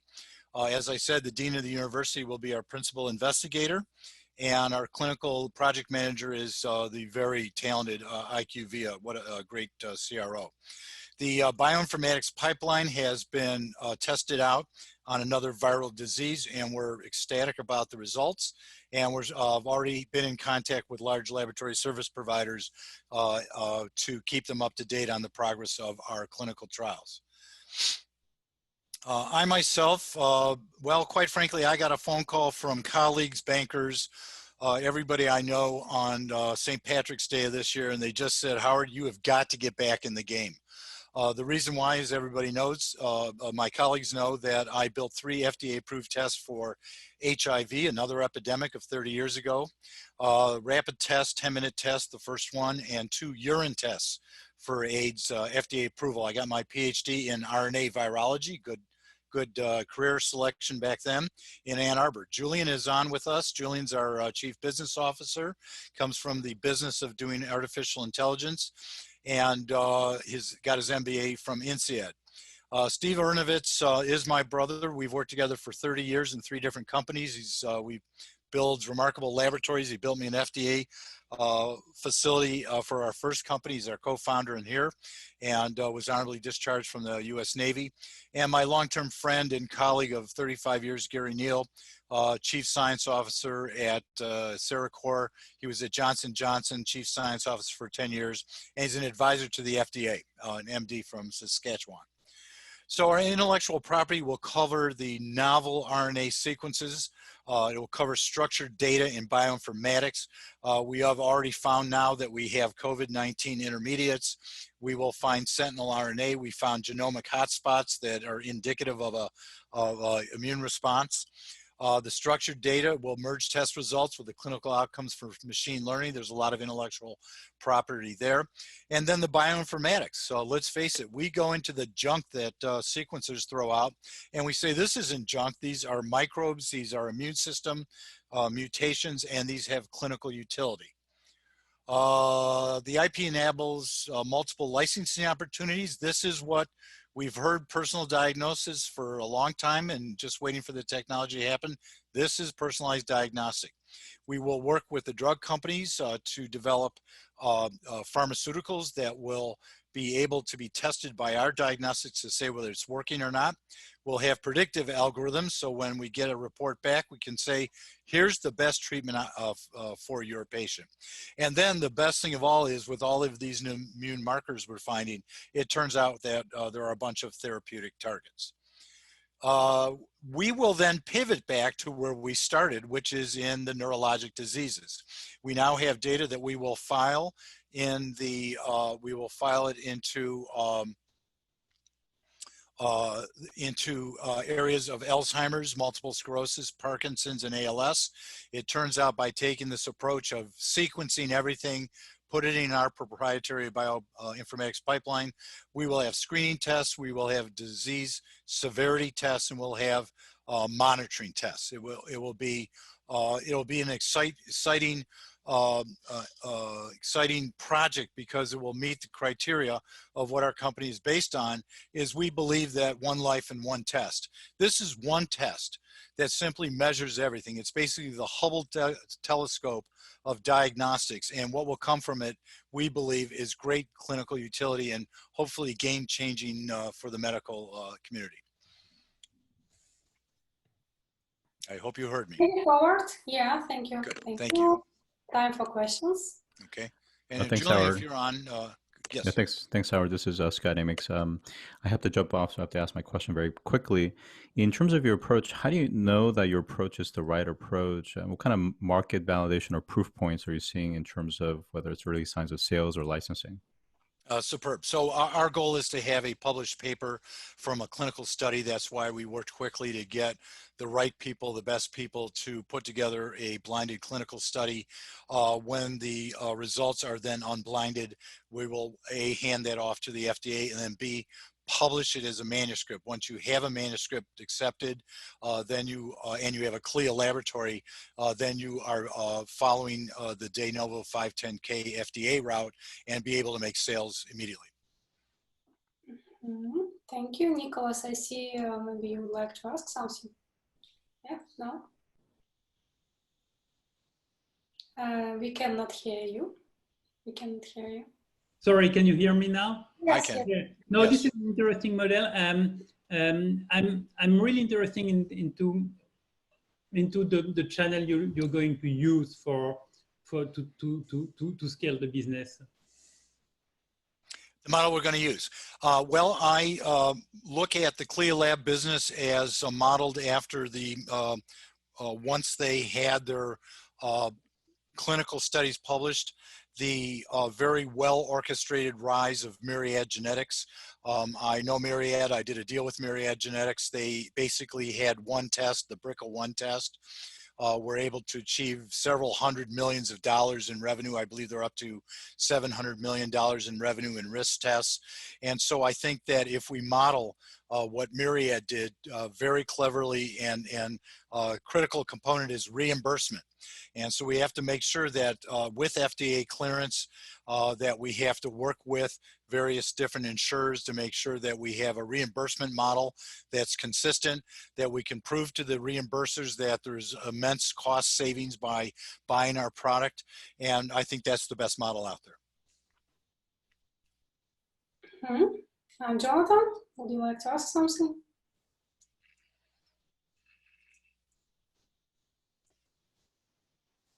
Jonathan, would you like to ask something?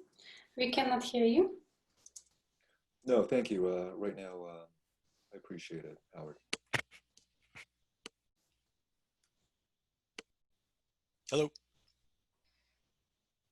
Hey, Howard, I'll chime in here. Easy question here. I'm just wondering, how much capital do you think you'll need along the way to get through to the neuro? Yeah.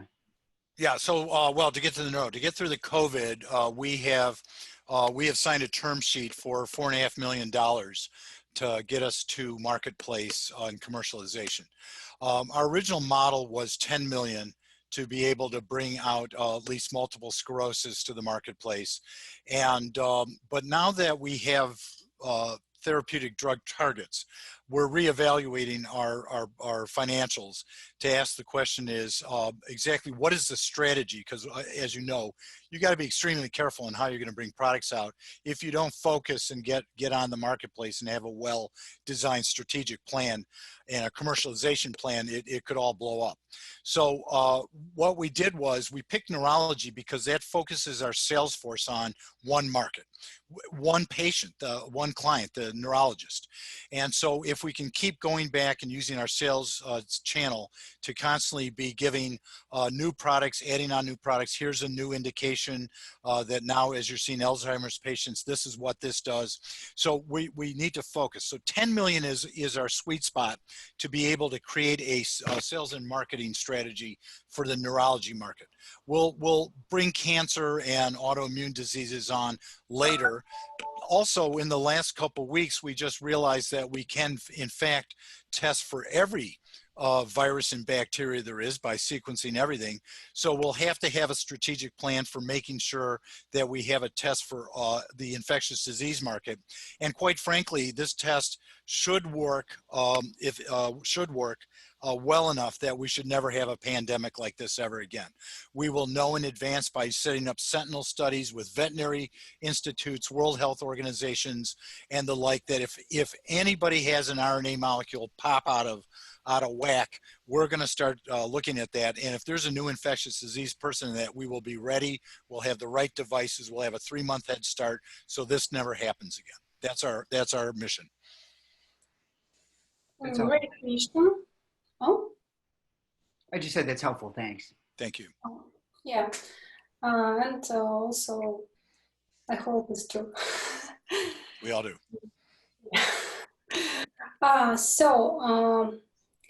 This was last startup for today. We are a little bit longer than planned, but not too much. Mick, please show us questions. So yeah, for last questions.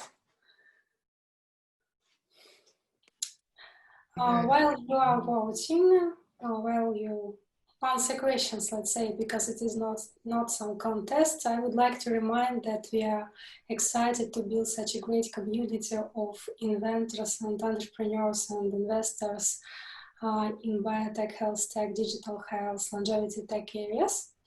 And we provide deal flow consulting for startups and investors from these areas. If you have any questions about this, please ask me. So I would like to remind you that we will host a virtual Biohacking Congress on July 17th, and I will send you a link, and I hope you can join us. There you can learn from first hands and meet like-minded people, friends and partners. And if you are not biohacker yet, you can start your biohacking journey for health optimization, performance optimization, and longevity. We like all this and believe that it's powerful. And yeah, we invite you to join us. And I just posted a link in chat, so you can go directly to our website to see all the panelists, schedule, and startups who will be pitching on Biohacking Congress. A lot of panel discussions, a lot of keynote speeches on biohacking. So join us there as well. And there's still some place for partnership opportunities. So if you're interested, go ahead and contact Julia. And we are done with, I think, with Paul.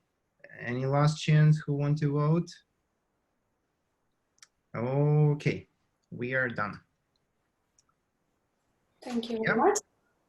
Yeah, thank you for being with us. Such a great startups presented today, and I hope that some of you interested in investment, we will follow up.